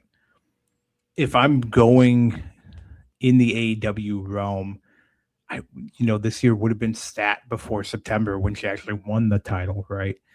I think the other person is Tekla. We don't talk about the third Triangle of Madness member. Tekla is literally on the cusp and probably is the next world champion in the wings. So I don't know if you can consider that as part of it too. So I think it's those individuals that are kind of there. One I wish was there, but it's just seemingly Britt is gone. She was the women's world champion, fell back, then she's not breaking back through. So to me, it's Tekla at this point. And then it's an unfortunate gap because that's just where the roster is right now. Yeah. And it's not a bad thing because they have a lot of good females at the top of that. They do. Yeah. They do. And then they have a lot of great in the middle as well, for ready to come right up to the top when the spot opens. Yeah. Ruin something if you haven't seen it. There's a new Rev Pro champion out there right now. Oh yeah, there is that one. Another one fell off of Mercedes. Yep, that one. Alex Windsor. Alec Windsor is going to bust through at some point. Yeah. So WWE. I want to stay with the women since we're on the women right now. I want to say Jordan Grace is finally going to come up and rip shit up this year in the main roster. But I don't know. Is it a breakout, even though she was a major champion in TNA? She's done so much. If you're just looking at WWE standards, I think it's got to be Jordan. That's got to be the big play there. Or are you still saying that Steph, even though she's champion right now, is going to have a breakout year? Those are my two that I can't get off of my head. Anybody else? Yeah. I mean, Steph is literally the champion, but she's on the cusp, right? For the women's division in WWE, it's a little bit different. Well, for the women's and men's. For WWE, it's different. You have to beat one of those bigger stars that is currently active. Yeah, she beat I can't remember who she beat for the title off top. Was it Naomi she beat for the title? No, she didn't beat Naomi. Naomi was gone. Asuka. It was Asuka. Yeah. So she beat Asuka. Oh no, Io. Wasn't Io? Io. Yeah. She beat Io for that. Great. Fantastic. She beat Nikki Bella, which okay. Not the greatest Hall of Famer to beat, but Did to you be see the who Hall of her new Famer. boyfriend is, by the way? No, who is it? 22-year-old Cooper. He plays for the Eagles. DeJean? Yeah. No. Yeah. Okay, that's funny. All right, fair enough. But then you have to beat Rhea. Basically, you beat Bianca or you beat Rhea. That's how you break through. So guess Steph's there.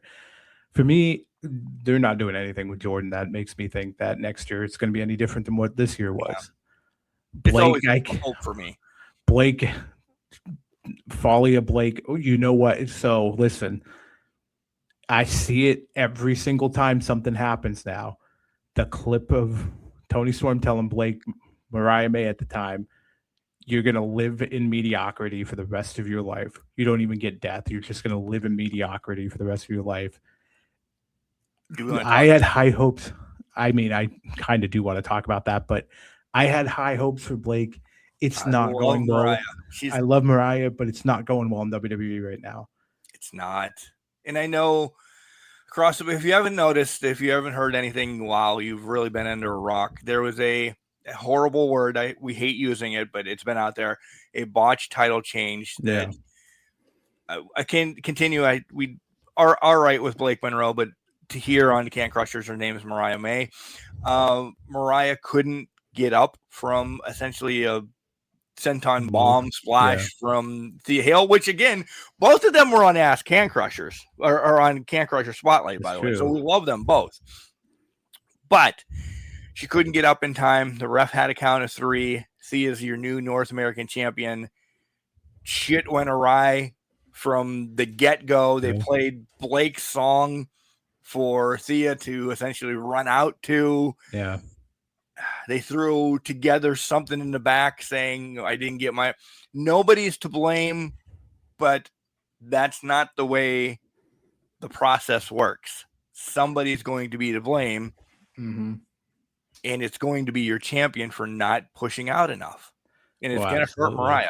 Yep, exactly. And so Mariah now is getting listed as, okay, well, you tried to do... Here's another... ex AEW person who did not do what they were supposed to do, was not paying attention, was not doing what they should have, and that's going to knock her down a peg, and it's going to continuously knock her down, and it's going to bury her. It's like when WCW in that, ex WCW guy, you got shit on a lot during that time. So, I mean, it's what the game is at this point, and Mariah is just going to get stuck with all the blame all the time. Yeah. Kudos to Thea, though. Yeah. Nothing against you, Maddie / Nikita Knight, all of that. This is her one-off. Like, she's had numerous opportunities. She's only 22. Yeah. Numerous opportunities where they've kind of just juggled her in and out. She's got a title reign now, though. So we'll see. She's going to... Do you take it off of her? I mean, this is something we can discuss. I don't know. I think you roll with it at this point. Maybe give it a couple weeks. I think you have to. Male breakout star. I think there's 2. And I think one's Oba. And I know he's done so much in NXT, but I think Oba skyrocket. Boom, main roster is going to strut in. Jenks is strutting right now. Do amazing things. And I think, Jenks, this is the year of Carmelo. They keep them both split up. I mean, that's fair.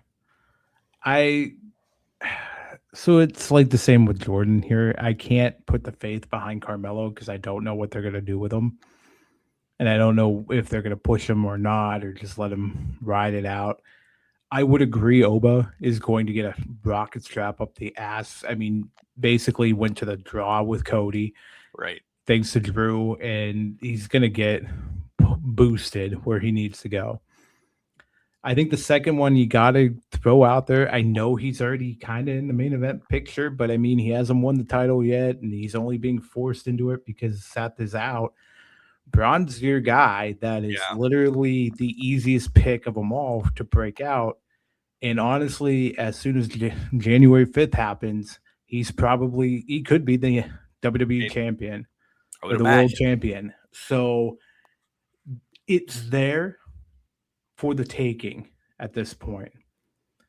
I think it's just those two that just stand out the most. Yeah, I agree. My Carmelo is a hope. But yeah, it's always a hope.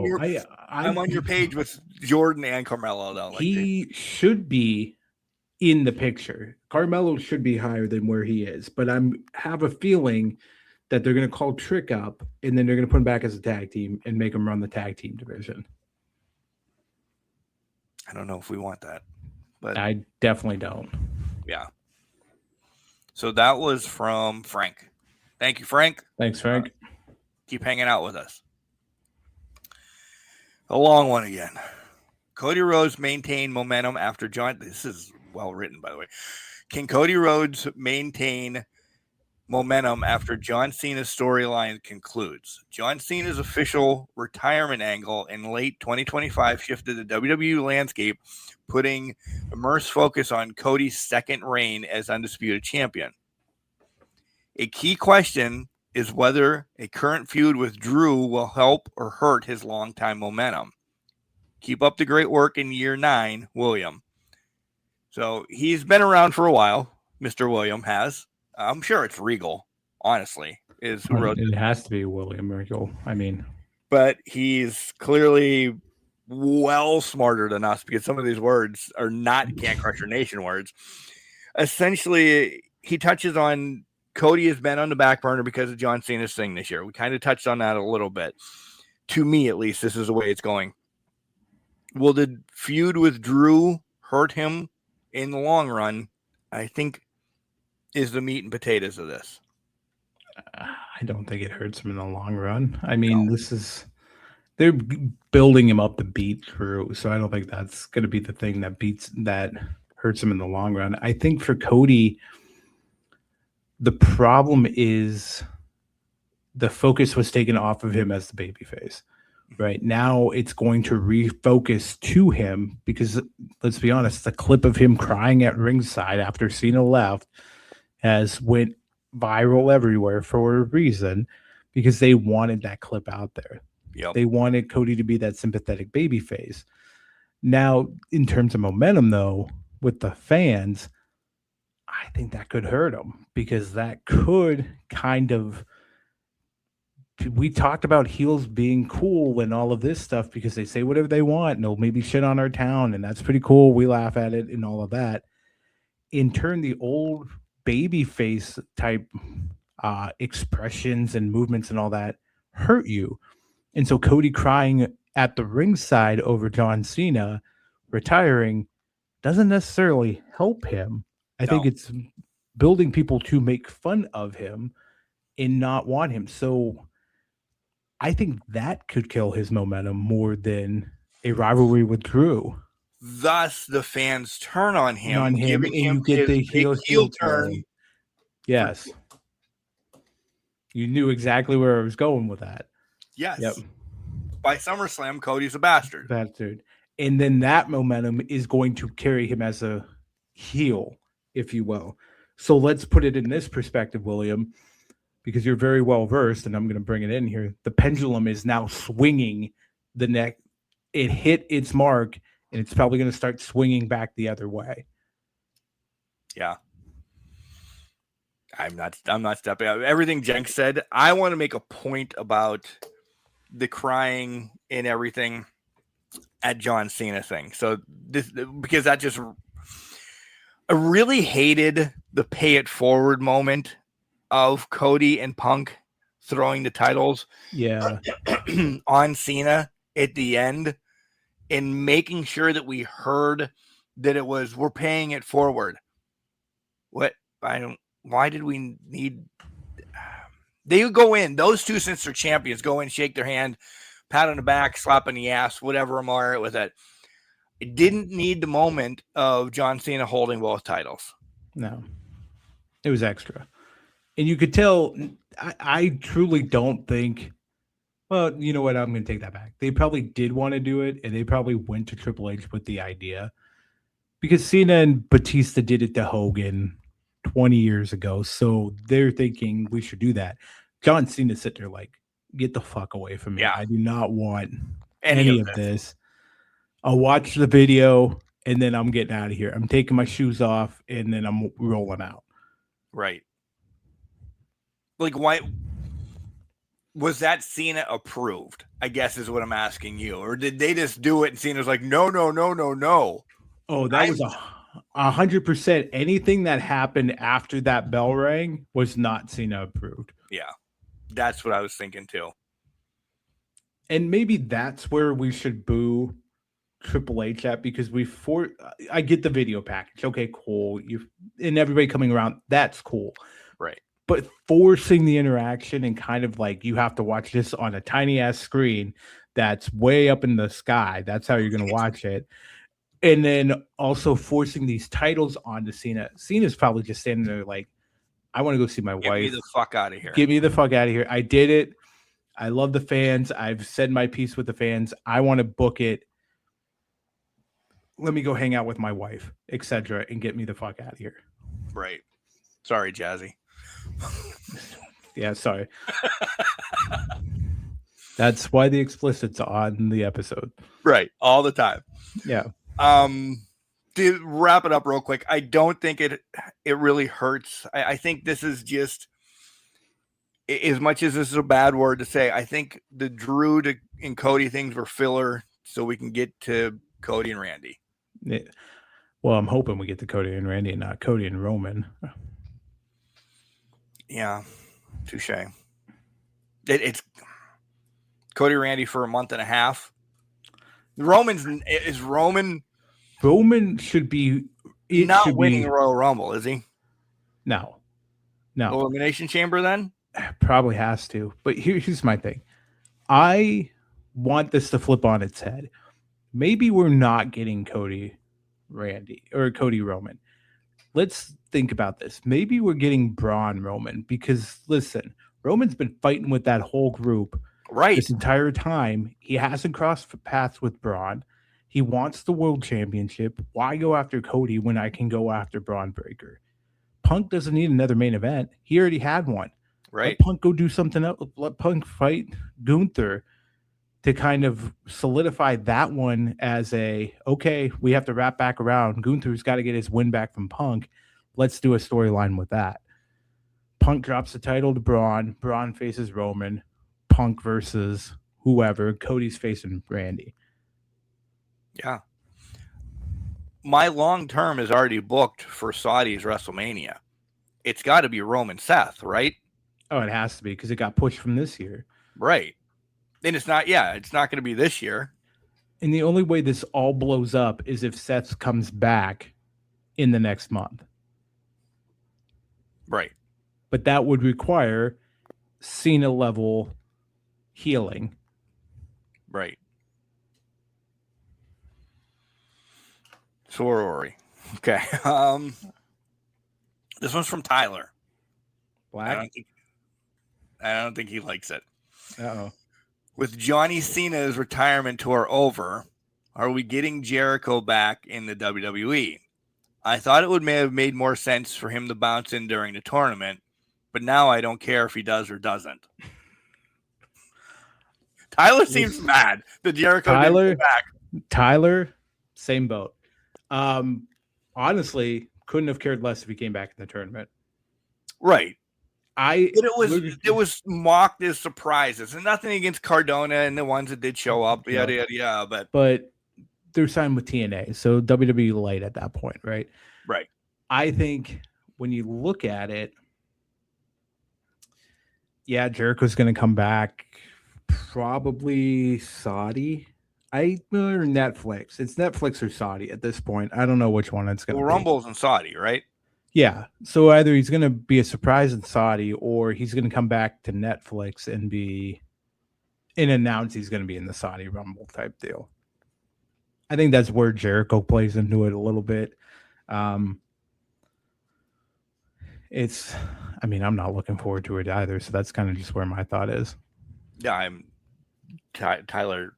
I don't know if you've listened for clearly you have, but Jenks had the year of Jericho about a year and a half ago that he just wouldn't even mention his name. How much putridness is just involved with it, and it not having him on the show, any show recently, has been awesome. Meaning for AEW or whatever, unless he's done something. He's not running with me right now. I'll let you guys know that. He's not running with me. So unless he's doing Peloton or what are the other ones out there? Yeah. Hopefully he's done something. I know we all get old and we all yada, yada, yada, but I'm not excited either. I would have liked to see him a quick one-off in the tournament, and that was it. Mm-hmm. Sometimes I read that he's coming back tomorrow, or I don't mean tomorrow, but like really quick, or the Raw on the 5th. Or honestly, the best thing for me is I bet you it's at Royal Rumble. There's a big surprise. You're gonna get break the walls down. People are gonna lose their shit because Saudi is still hoping Yokozuna shows up sometime. So maybe this is a slimmer Yokozuna. Macho Man. I mean, it's absolutely possible at this point. That's a big thing for Saudi. Like they want Jericho was probably always on the list to get over there. And he made the list for them. I mean, that's just Thank you. You got me. You're welcome. The problem with Jericho, see, now I'm going to go on a tangent. All right. The problem with Jericho and AEW was yes, the first couple years he was essential to their success to build them up. But then he held on too long for the spot in the card. It would not give it up to somebody younger. Even at the end with Brian Keith and Big Bill, he wouldn't give them the spotlight they needed to run and become bigger. He just held on to it too long.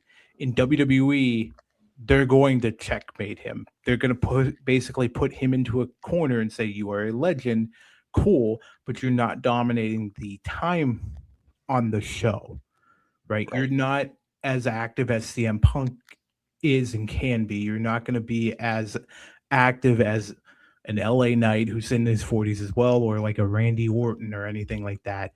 You are just a legend. You're going to be here to add some different things to the show, but not be a main character. Right. And that's what WWE is going to do for his retirement tour. AEW could not do that because he was essential for their first couple years to succeed. So he had to have the spotlight on him, and that hurt a lot of things, I think, overall for AEW for a while. So you brought it up, but I have to ask, so are we getting 2 retirement tours then this year? AJ and Jericho? Yeah, I'll throw a third. I think Brock's done. Brock too? I do think it's all 3 of them. Not at the same time. Yeah. No, but not a big extravaganza the whole year. No. It's going to be, we're just like AJ, his contract's coming up. So he's just going to ride off into the sunset. Jericho, I think they just promised him a retirement tour of sorts, but not like a whole kit and caboodle with Cena. And honestly, I think Brock could just disappear into Saskatchewan and be done with it. Yeah. He doesn't even need to come back. Like that's just where I think Brock is. He came back for a couple shows for Cena's retirement and for War Games, and now he's done. Like he could just be done. Do we get a huge Hall of Fame this year, or is it pushed off till next year?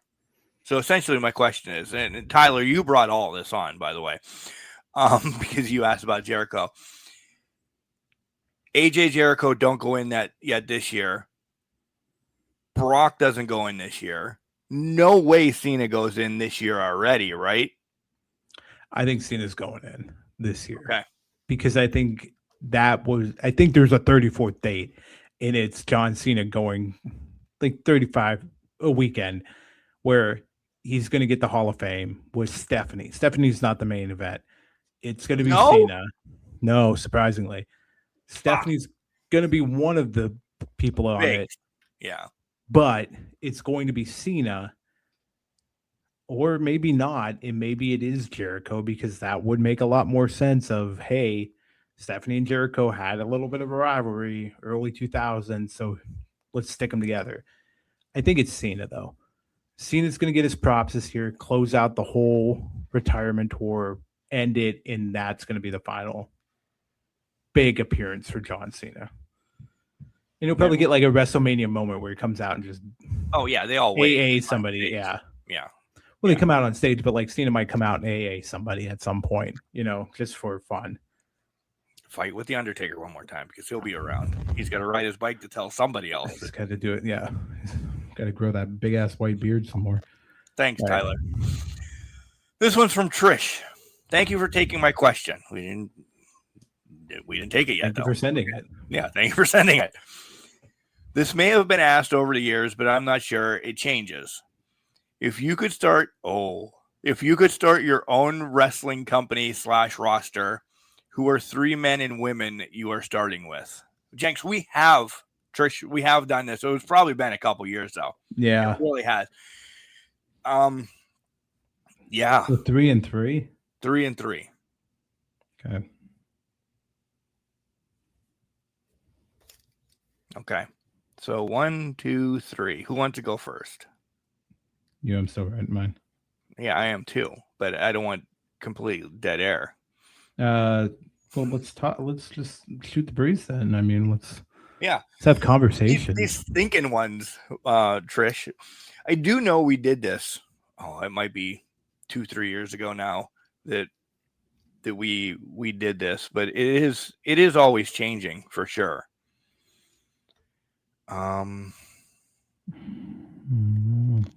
You're not talking, so you're not helping me.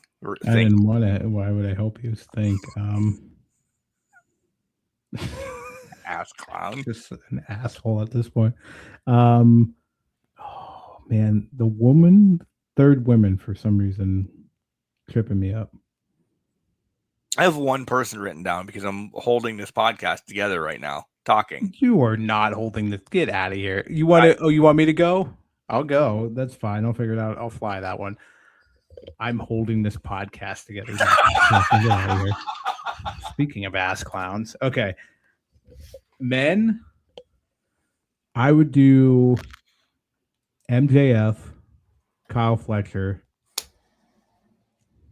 That's 1 and 2 of what I have written down. And Braun Breaker. I would take Braun Breaker at 3. I want to throw something different in then. Because MJF was instantly written down and Fletcher was instantly written down. We talked about being a breakout. It was for me. I mean, we're two minds that think alike at this point.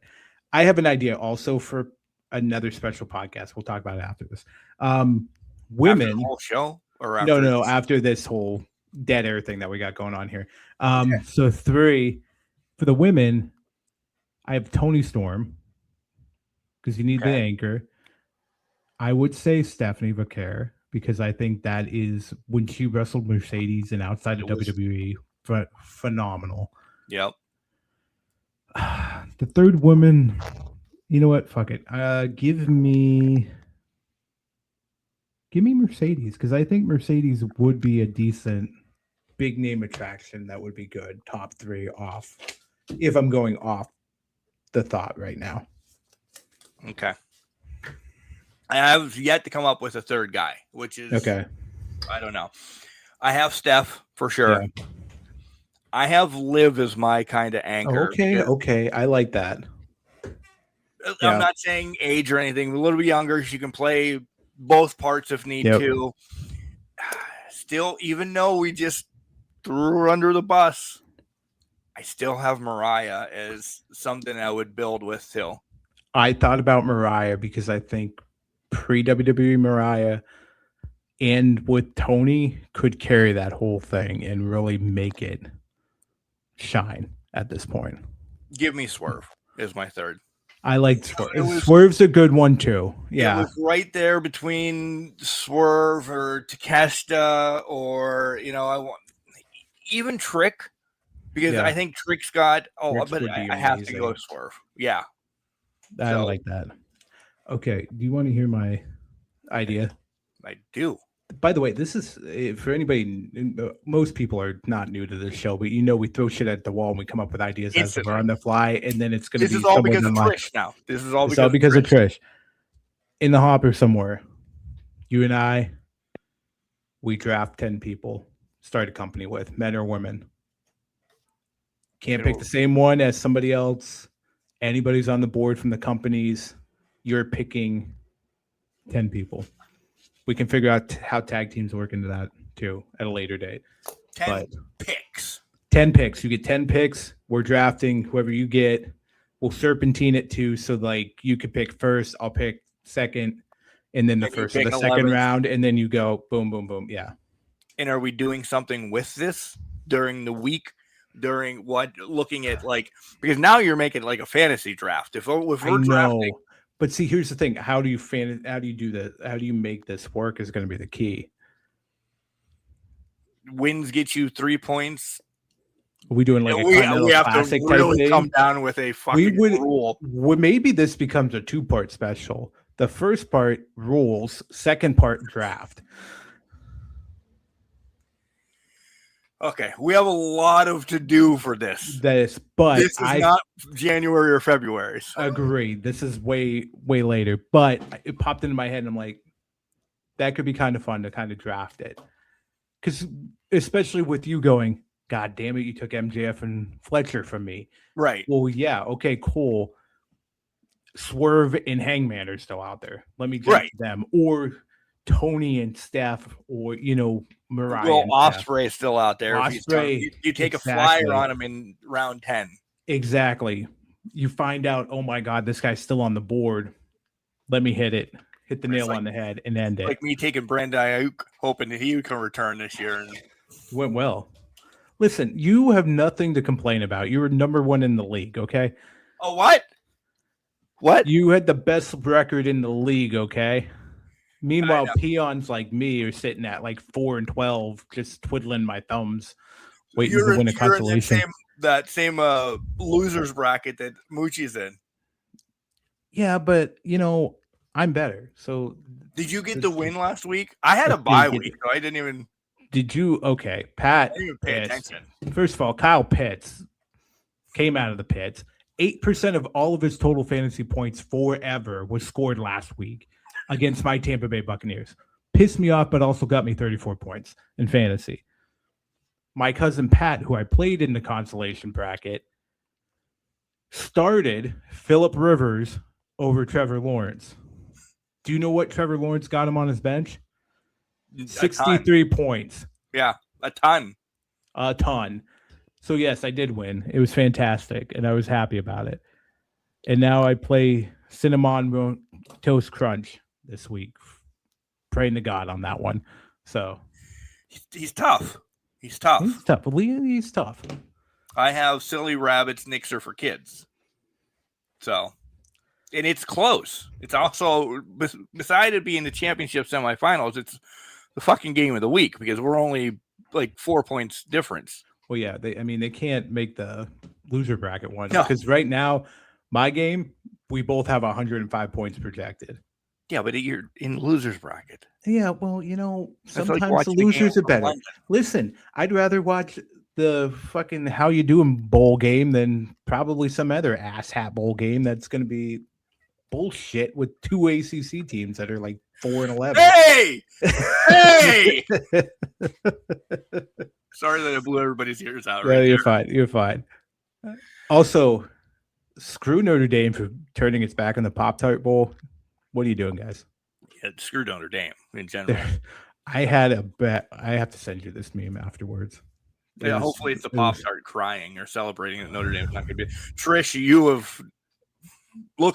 have we've gone from wrestling to a draft to fantasy football and shitting on Notre Dame. So great transition here.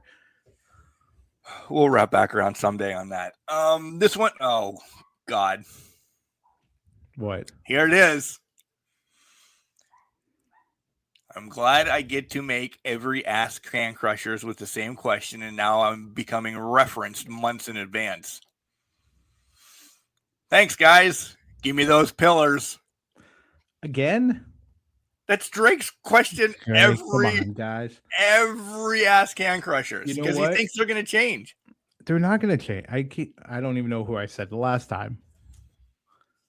Well, men right. pillars, okay? I've just named 3 of them in AEW of MJF, Fletcher, and Swerve. I'd throw Paige in there. And I'm throwing Paige in. Yeah. There's your AEW pillars. There they are.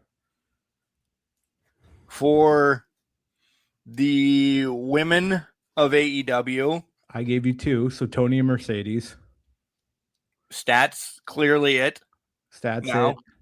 I think 4 is the next champion. Tekla, yeah. Yeah. Because everything does run through her at this point. Right. So, yeah, I think I would agree with that. There's so AEW. AEW. Softball. Done. Right now. WWE. Men's, I'm going to say Braun. I mean, he is predominantly on the TV. Yep. Braun. I would say Punk is going to be 1. Cody. Who would be... I have to say, because Seth's on the IR right now, so he's not eligible to me. Exactly. He's not eligible. To me, Roman's not eligible. He shows up once part-time. in a blue moon. Yeah. Who would be 4? I mean... Is it Randy? Is it Drew? And I hate to say this, they're one and another right now. Well, I agree. I mean, I was leaning Drew, but also at the same token, I'm like... This is almost over, though, right? Yeah, it's almost done.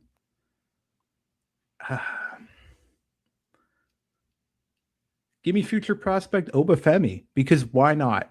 Oba is there, and they gave him a second run to give him a second title run in NXT to make him a bigger deal, and then they're going to push him to the moon when he gets to the main roster in a couple months. So give me Oba. Women, for me, I can rattle off 4, and I think it's. Let me see if you think. It's still Rhea. It's still EO. I think Steph is in it.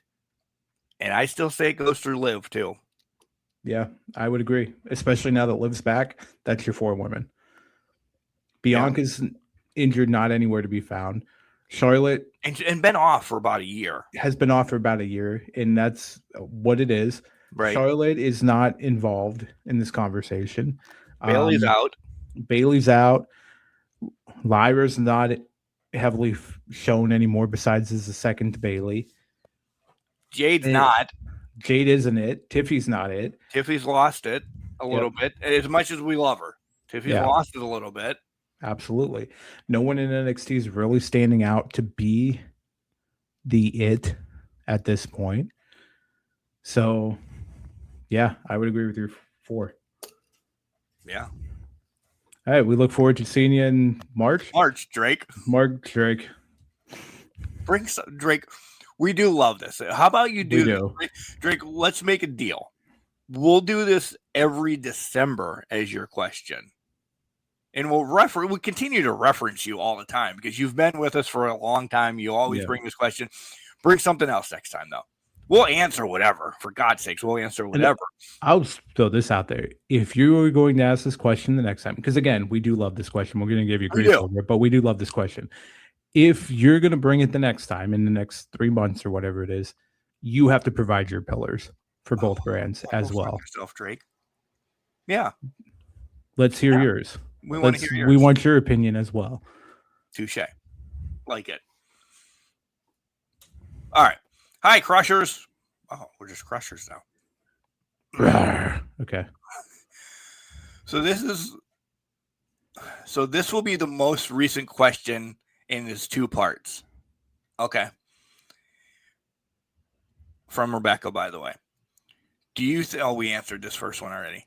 Do you think John Cena changed the outcome of the match without telling anyone? It was a little bit of a grin when he tapped out on Gunther.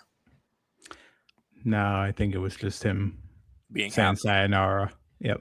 Yeah, we kind of touched on that. Well, we touched on the next one too, because as you were answering, I read. Okay. So who is to blame, Thea or Blake, for that issue, and how will it? Oh, okay. How does it affect long-term storytelling? Hmm. So Go ahead. it's out there that nobody's to blame, but we've given you our opinion that the champion usually always has to take it, and it's going to be Blake. She's an AEW girl. She's going to take the blame. That's our thoughts. Mm-hmm. We'll see. But I like the second part of this. How does it affect long-term storytelling? It could. It did. It is. It's going to, because if you're going to get back to the story, these two have to have another match, at least one more match. Yeah. Probably 2 more matches, because you need to get Blake to win it back, but then Blake has to beat her one more time, in my opinion, to kind of cement it. Now, short-term storytelling, it blew up a lot because this was the absolute worst time for them. It's come out that they were doing holiday tapings. Like, they had taped everything they needed to for after the holidays prior to this match happening. And then this happened and blew everything up. And even when that happened, yes, they did a quick segment backstage, but Thea left before they could correct anything more. So they're now changing not only their storylines, but they have a lot of backstage protocols that are being changed because of this. And like, everybody has to stay until tapings are done to avoid this again. Long-term wise, there's a series of matches that need to happen out of this. Without a doubt. Like, I don't think Blake should come back and win at the next match. She's already that backstage thing. She said her shoulder was up. Maybe we have to play with a couple DQs. This has to kind of be a forced story now. Yeah. For a month at least. Thea has to eat a ass whipping at some point at the hands of Blake. Outside the ring. Outside the ring, but also maybe not even outside the ring. Put the match into the ring, but have it end in disqualification because Blake just takes boots to asses and wails on her, right? Then we set up a third match to get this all worked out. Blake takes the title off of her at that point. That's how you can kind of progress it, and that might actually help Blake rebuild that brand, because the one thing we're missing is that fiery edge to Blake. Yep. So here's a way to do it. That's a way you can flip it on its head and kind of move it forward. Agreed. By the way, there was another part to this, and I saved it. Oh, okay. Oh, you're going to hate it, but I'm already in love with this person.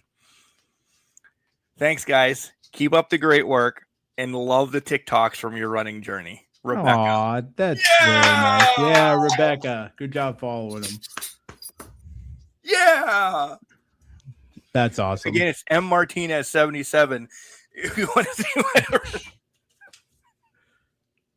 They are great TikToks. Because I almost died. Great. Well, they are great TikToks nonetheless. So hype the man up.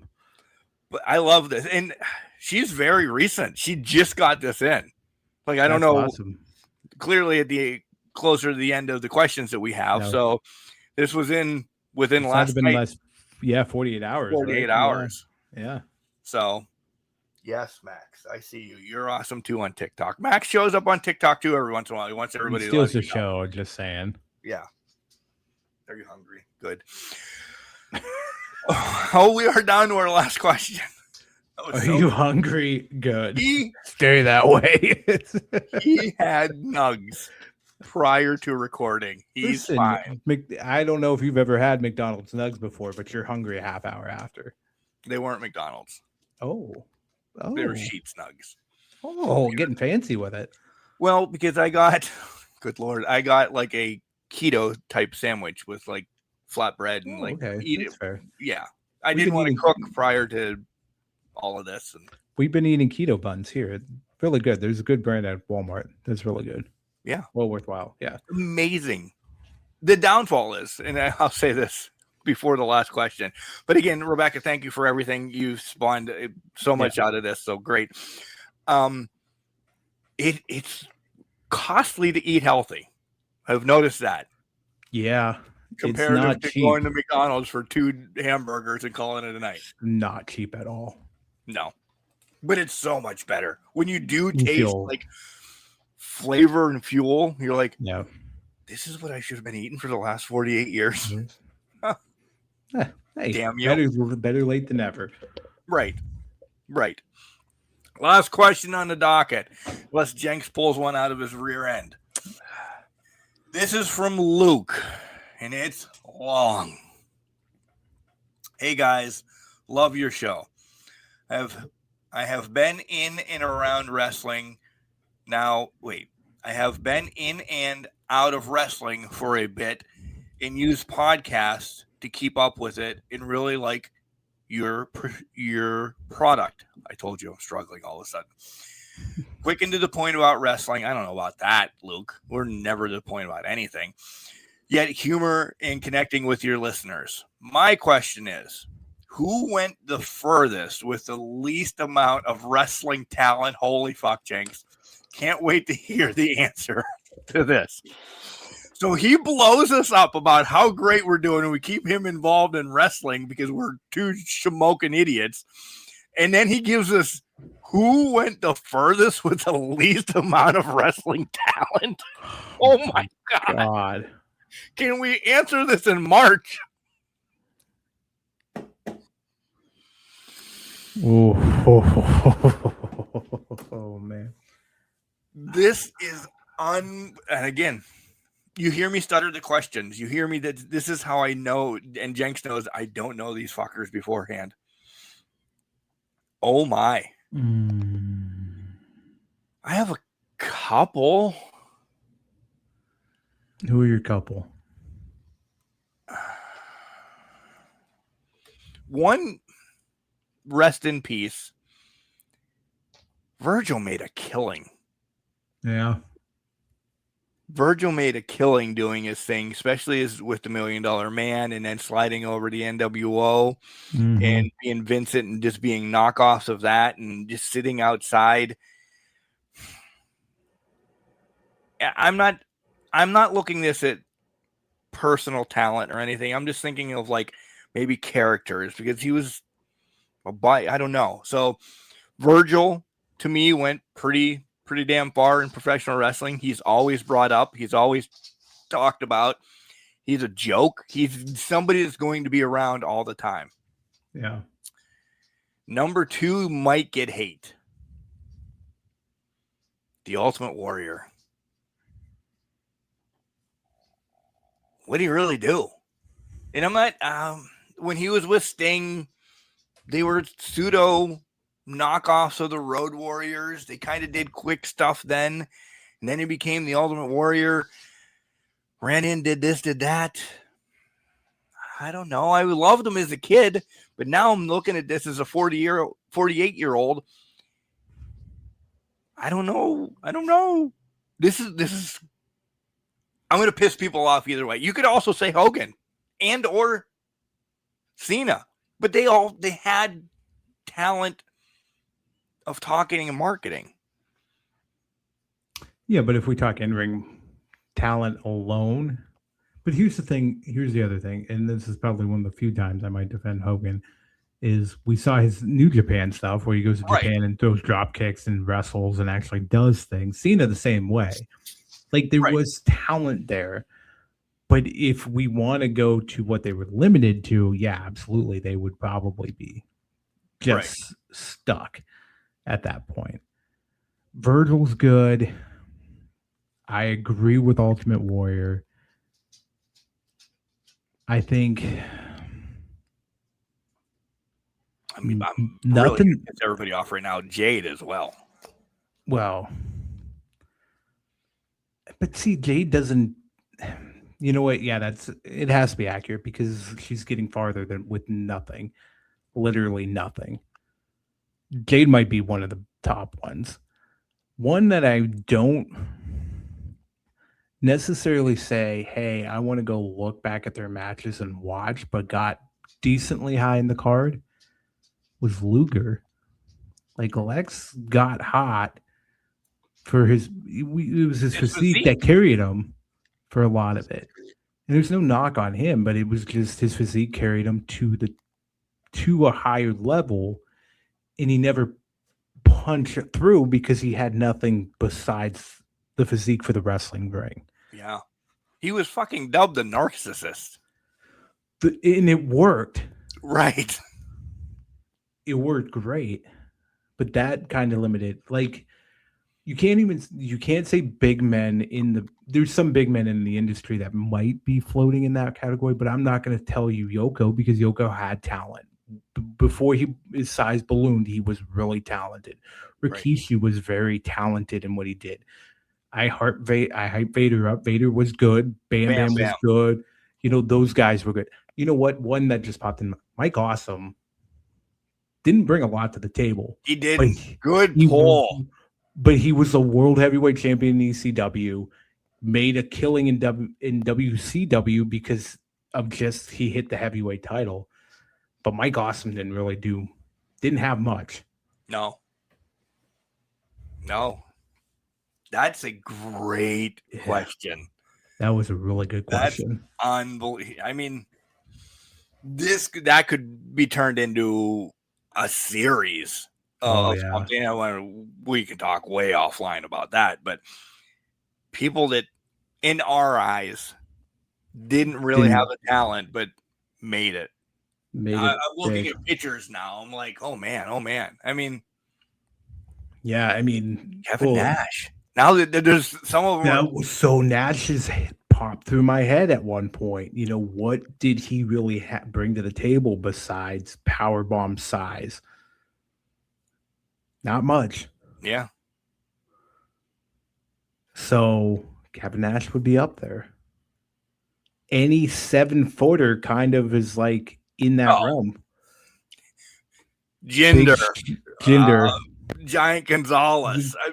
Khali had, I can't say Khali because before WWE and before his injuries, Khali was flying around the ring. He was doing everything he could in New Japan. So really, yes, WWE Khali out there. Yeah. In the top. Pre-WWE Khali, look at the tapes. He could do things. Andre did things. Yeah.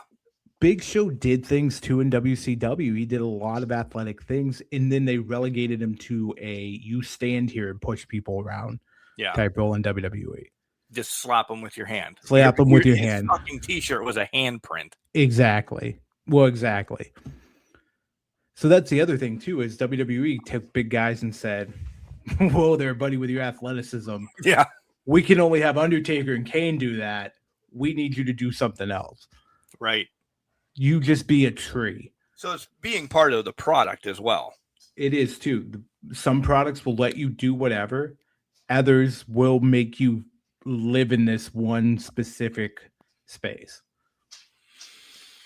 So like when Wardlow comes to the WWE someday, maybe, who knows what he's going to be able to do? Well, I mean, got to stay in the ring for a little bit of time here. Yeah. We'll see. Maybe someday. Well, the American Gladiators is going to be starting pretty soon, by the way, FYI. Glad he did that. I'm glad he did that before he got injured. Right? I know. Man, oh man. Jenks, that's it. I'm bummed. That was the last question. Those were good questions. That last one especially was pretty good. Yeah. Unbelievable. Guys, we say this each and every time. You guys throw stuff that I didn't think about any of these until right now. Nope. Unbelievable questions that you guys. We gladly will answer questions every week on the show, but we love doing a quarterly show like this to give it to you, give you guys the whole show. So next one will be relatively in March, probably, Jenks. I know when. Oh. It'll probably be released on March 21st. Oh, yeah. Mark's got a trip from DC to New York City to make. Well, no, I know. I'm just. It can be pre-recorded. We can. We got a hype mark up. Yeah, we got a hype mark up. It's probably going to be March 21st. We might as well put that in pen right now. But we have one more thing to do here on this show. Jenks doesn't have them written down, so you get me for the whole time. I didn't prep.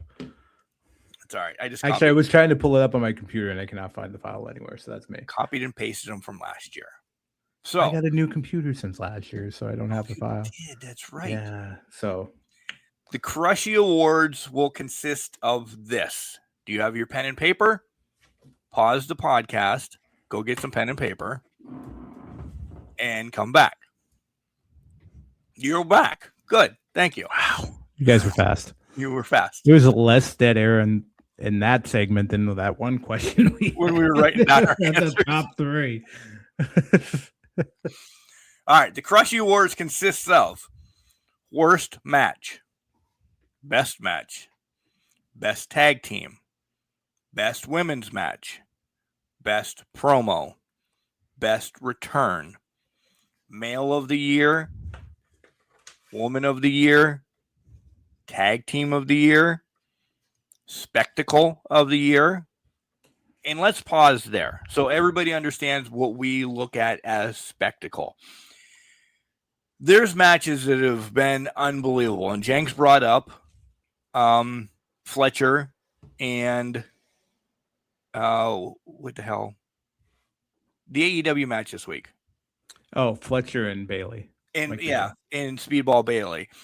Like, that is a match of the year contender. Our spectacle matches of the years are things like blood and guts cage matches and things that went in that all in between Mox and Hangman and something to that realm. If there's any little bit of, I don't know, like a Cena and Bray match, that was spectacle of the year. Yes. Anything produced or there's a lot of stuff going on in the match. Essentially think of it as it's a specialty match that's just absolute chaos versus your traditional men's match, tag team match, things of that nature. Right. Back to the list. Pay-per-view of the year. Worst pay-per-view of the year. Overrated wrestler of the year. And that consists of both men and women. Yep. Underrated wrestler of the year. Breakout star of the year. Random shit award of the year. And that's anything that you want to put on your list, essentially, because that's just... That one got created, wasn't that because of that stupid apple or whatever the hell they were trying to do? It was the egg. Was it the egg? Yeah, it was the egg of Vince McMahon. And then it was last year, it was because Miz got locked in and he had to break the wall out. Yeah, he had to tweet out to get out of the fucking locker room. Yeah. So anything that you've heard about professional wrestling, that is where you could put that.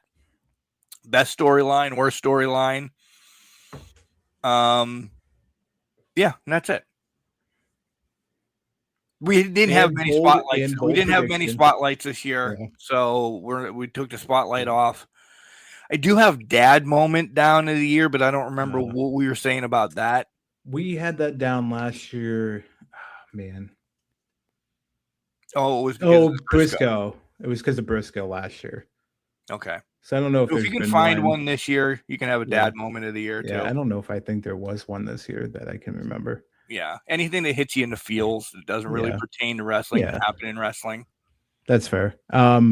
And then, of course, we have bowl predictions for 2026. Yeah. Do you still have your last year bowl predictions? I have the file last year. I just got to get off the old laptop. So I know I have last year's bold predictions. Okay. I'm sure they're not good. No, mine are not. Well, you didn't get one because it didn't happen. No. Yeah, that's right. I'm looking at them right now because I did not erase them. They are. See, I don't think I hit on anything.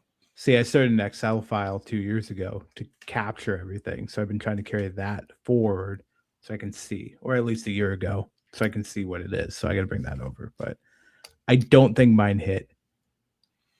I think we were way too bold last year. We were trying. We were swinging for the fences. You had one. I did have that one. Was realistic, and it could have happened, but timing did not. Timing was not on your side. I have two that hit. Okay. We'll talk about next week. Yeah. That's the way we start next week, by the way. We talk recap our bold predictions, do the awards, and then finish with 2026 bold predictions. There's a lot of work that goes into next week's show. Yeah. It actually is only like 3 days difference between when we're recording now and when we do it because the holidays are coming up. Yep. Jenks, this was a great show once again. We essentially got 2 more things on the docket. Eddie has brought us worst factions and worst things, essentially. And Trish has us doing a draft and possibly some type of fantasy something or other that we're going to have to sit down and talk. There's going to be a lot to that. That one might not start till 2027. That one might not start till 2027. We'll see. December might be our shows for next year might be draft rules or fantasy rules. Then it's going to be the draft. Then we'll have an Ask Can Crushers, and then we'll have the Crushies to end the month. And we'll record them all like December 1st. Nothing after that. And then it's always great that we're getting new listeners and everything like that. The question that hit me the best, and sorry to everybody that wrote them in, I love them all, but Jazzy's just hit home, seeing that a younger wrestling fan wants to meet people. Just that's my dad moment, I guess. So Jazzy, you might win next week. We'll see. There you go. We may not be explicit. Who knows? No fucking way in hell. That's never going to stop. Jazzy's mom, we love you. You have anything? I got nothing. I'm ready for Ask Can Crushers next week. Or not Ask Can Crushers. That was this week. I'm ready for the Crushies. I don't know. I need to go to bed. That's probably just where I need to go right now. Touche. Guys, we wish you a Merry Christmas. Have an amazing Christmas. Be safe. Do what you do. Enjoy your friends, family, all of that. And for a whole nother year, and we'll do it again next week, but a whole nother year, thank you for the love and support. This is why we keep coming back, because 15 questions that I wouldn't think of anything, and Jenks has nothing. And I don't mean that mean, like no. Added to it. Like, these are unbelievable. You guys, quarterly keeps us going because of this Ask Can Crushers, because we would get nothing in the email. You guys blow us up. So we know you love us. So thank you. Merry Christmas. We appreciate it. Merry Christmas. Happy holidays. All of that. We'll talk to you obviously before the new year, but thank you guys again for great Ask Can Crushers and a great 2025. If we forget to say it next week, because we're going to be blowing up 2026 with our bold predictions. So see what happens. Drunk because we're both going to be off of work. That's true. We are going to be off of work. There's a lot of good beers in that fridge that need to be drank. This I got a lot of shandy. Running. I got a lot of shandies from the summer that need to get gone. So yes, sorry. Max needs to go outside. So remember, just because you're trash doesn't mean you can't do great things. Oh my God, I've got my line. You're a garbage can, not a garbage can, not. Make sure you tell your loved ones that you love them. Because you never know. I will remember my shit next week. Boop, boop. Feliz Navidad.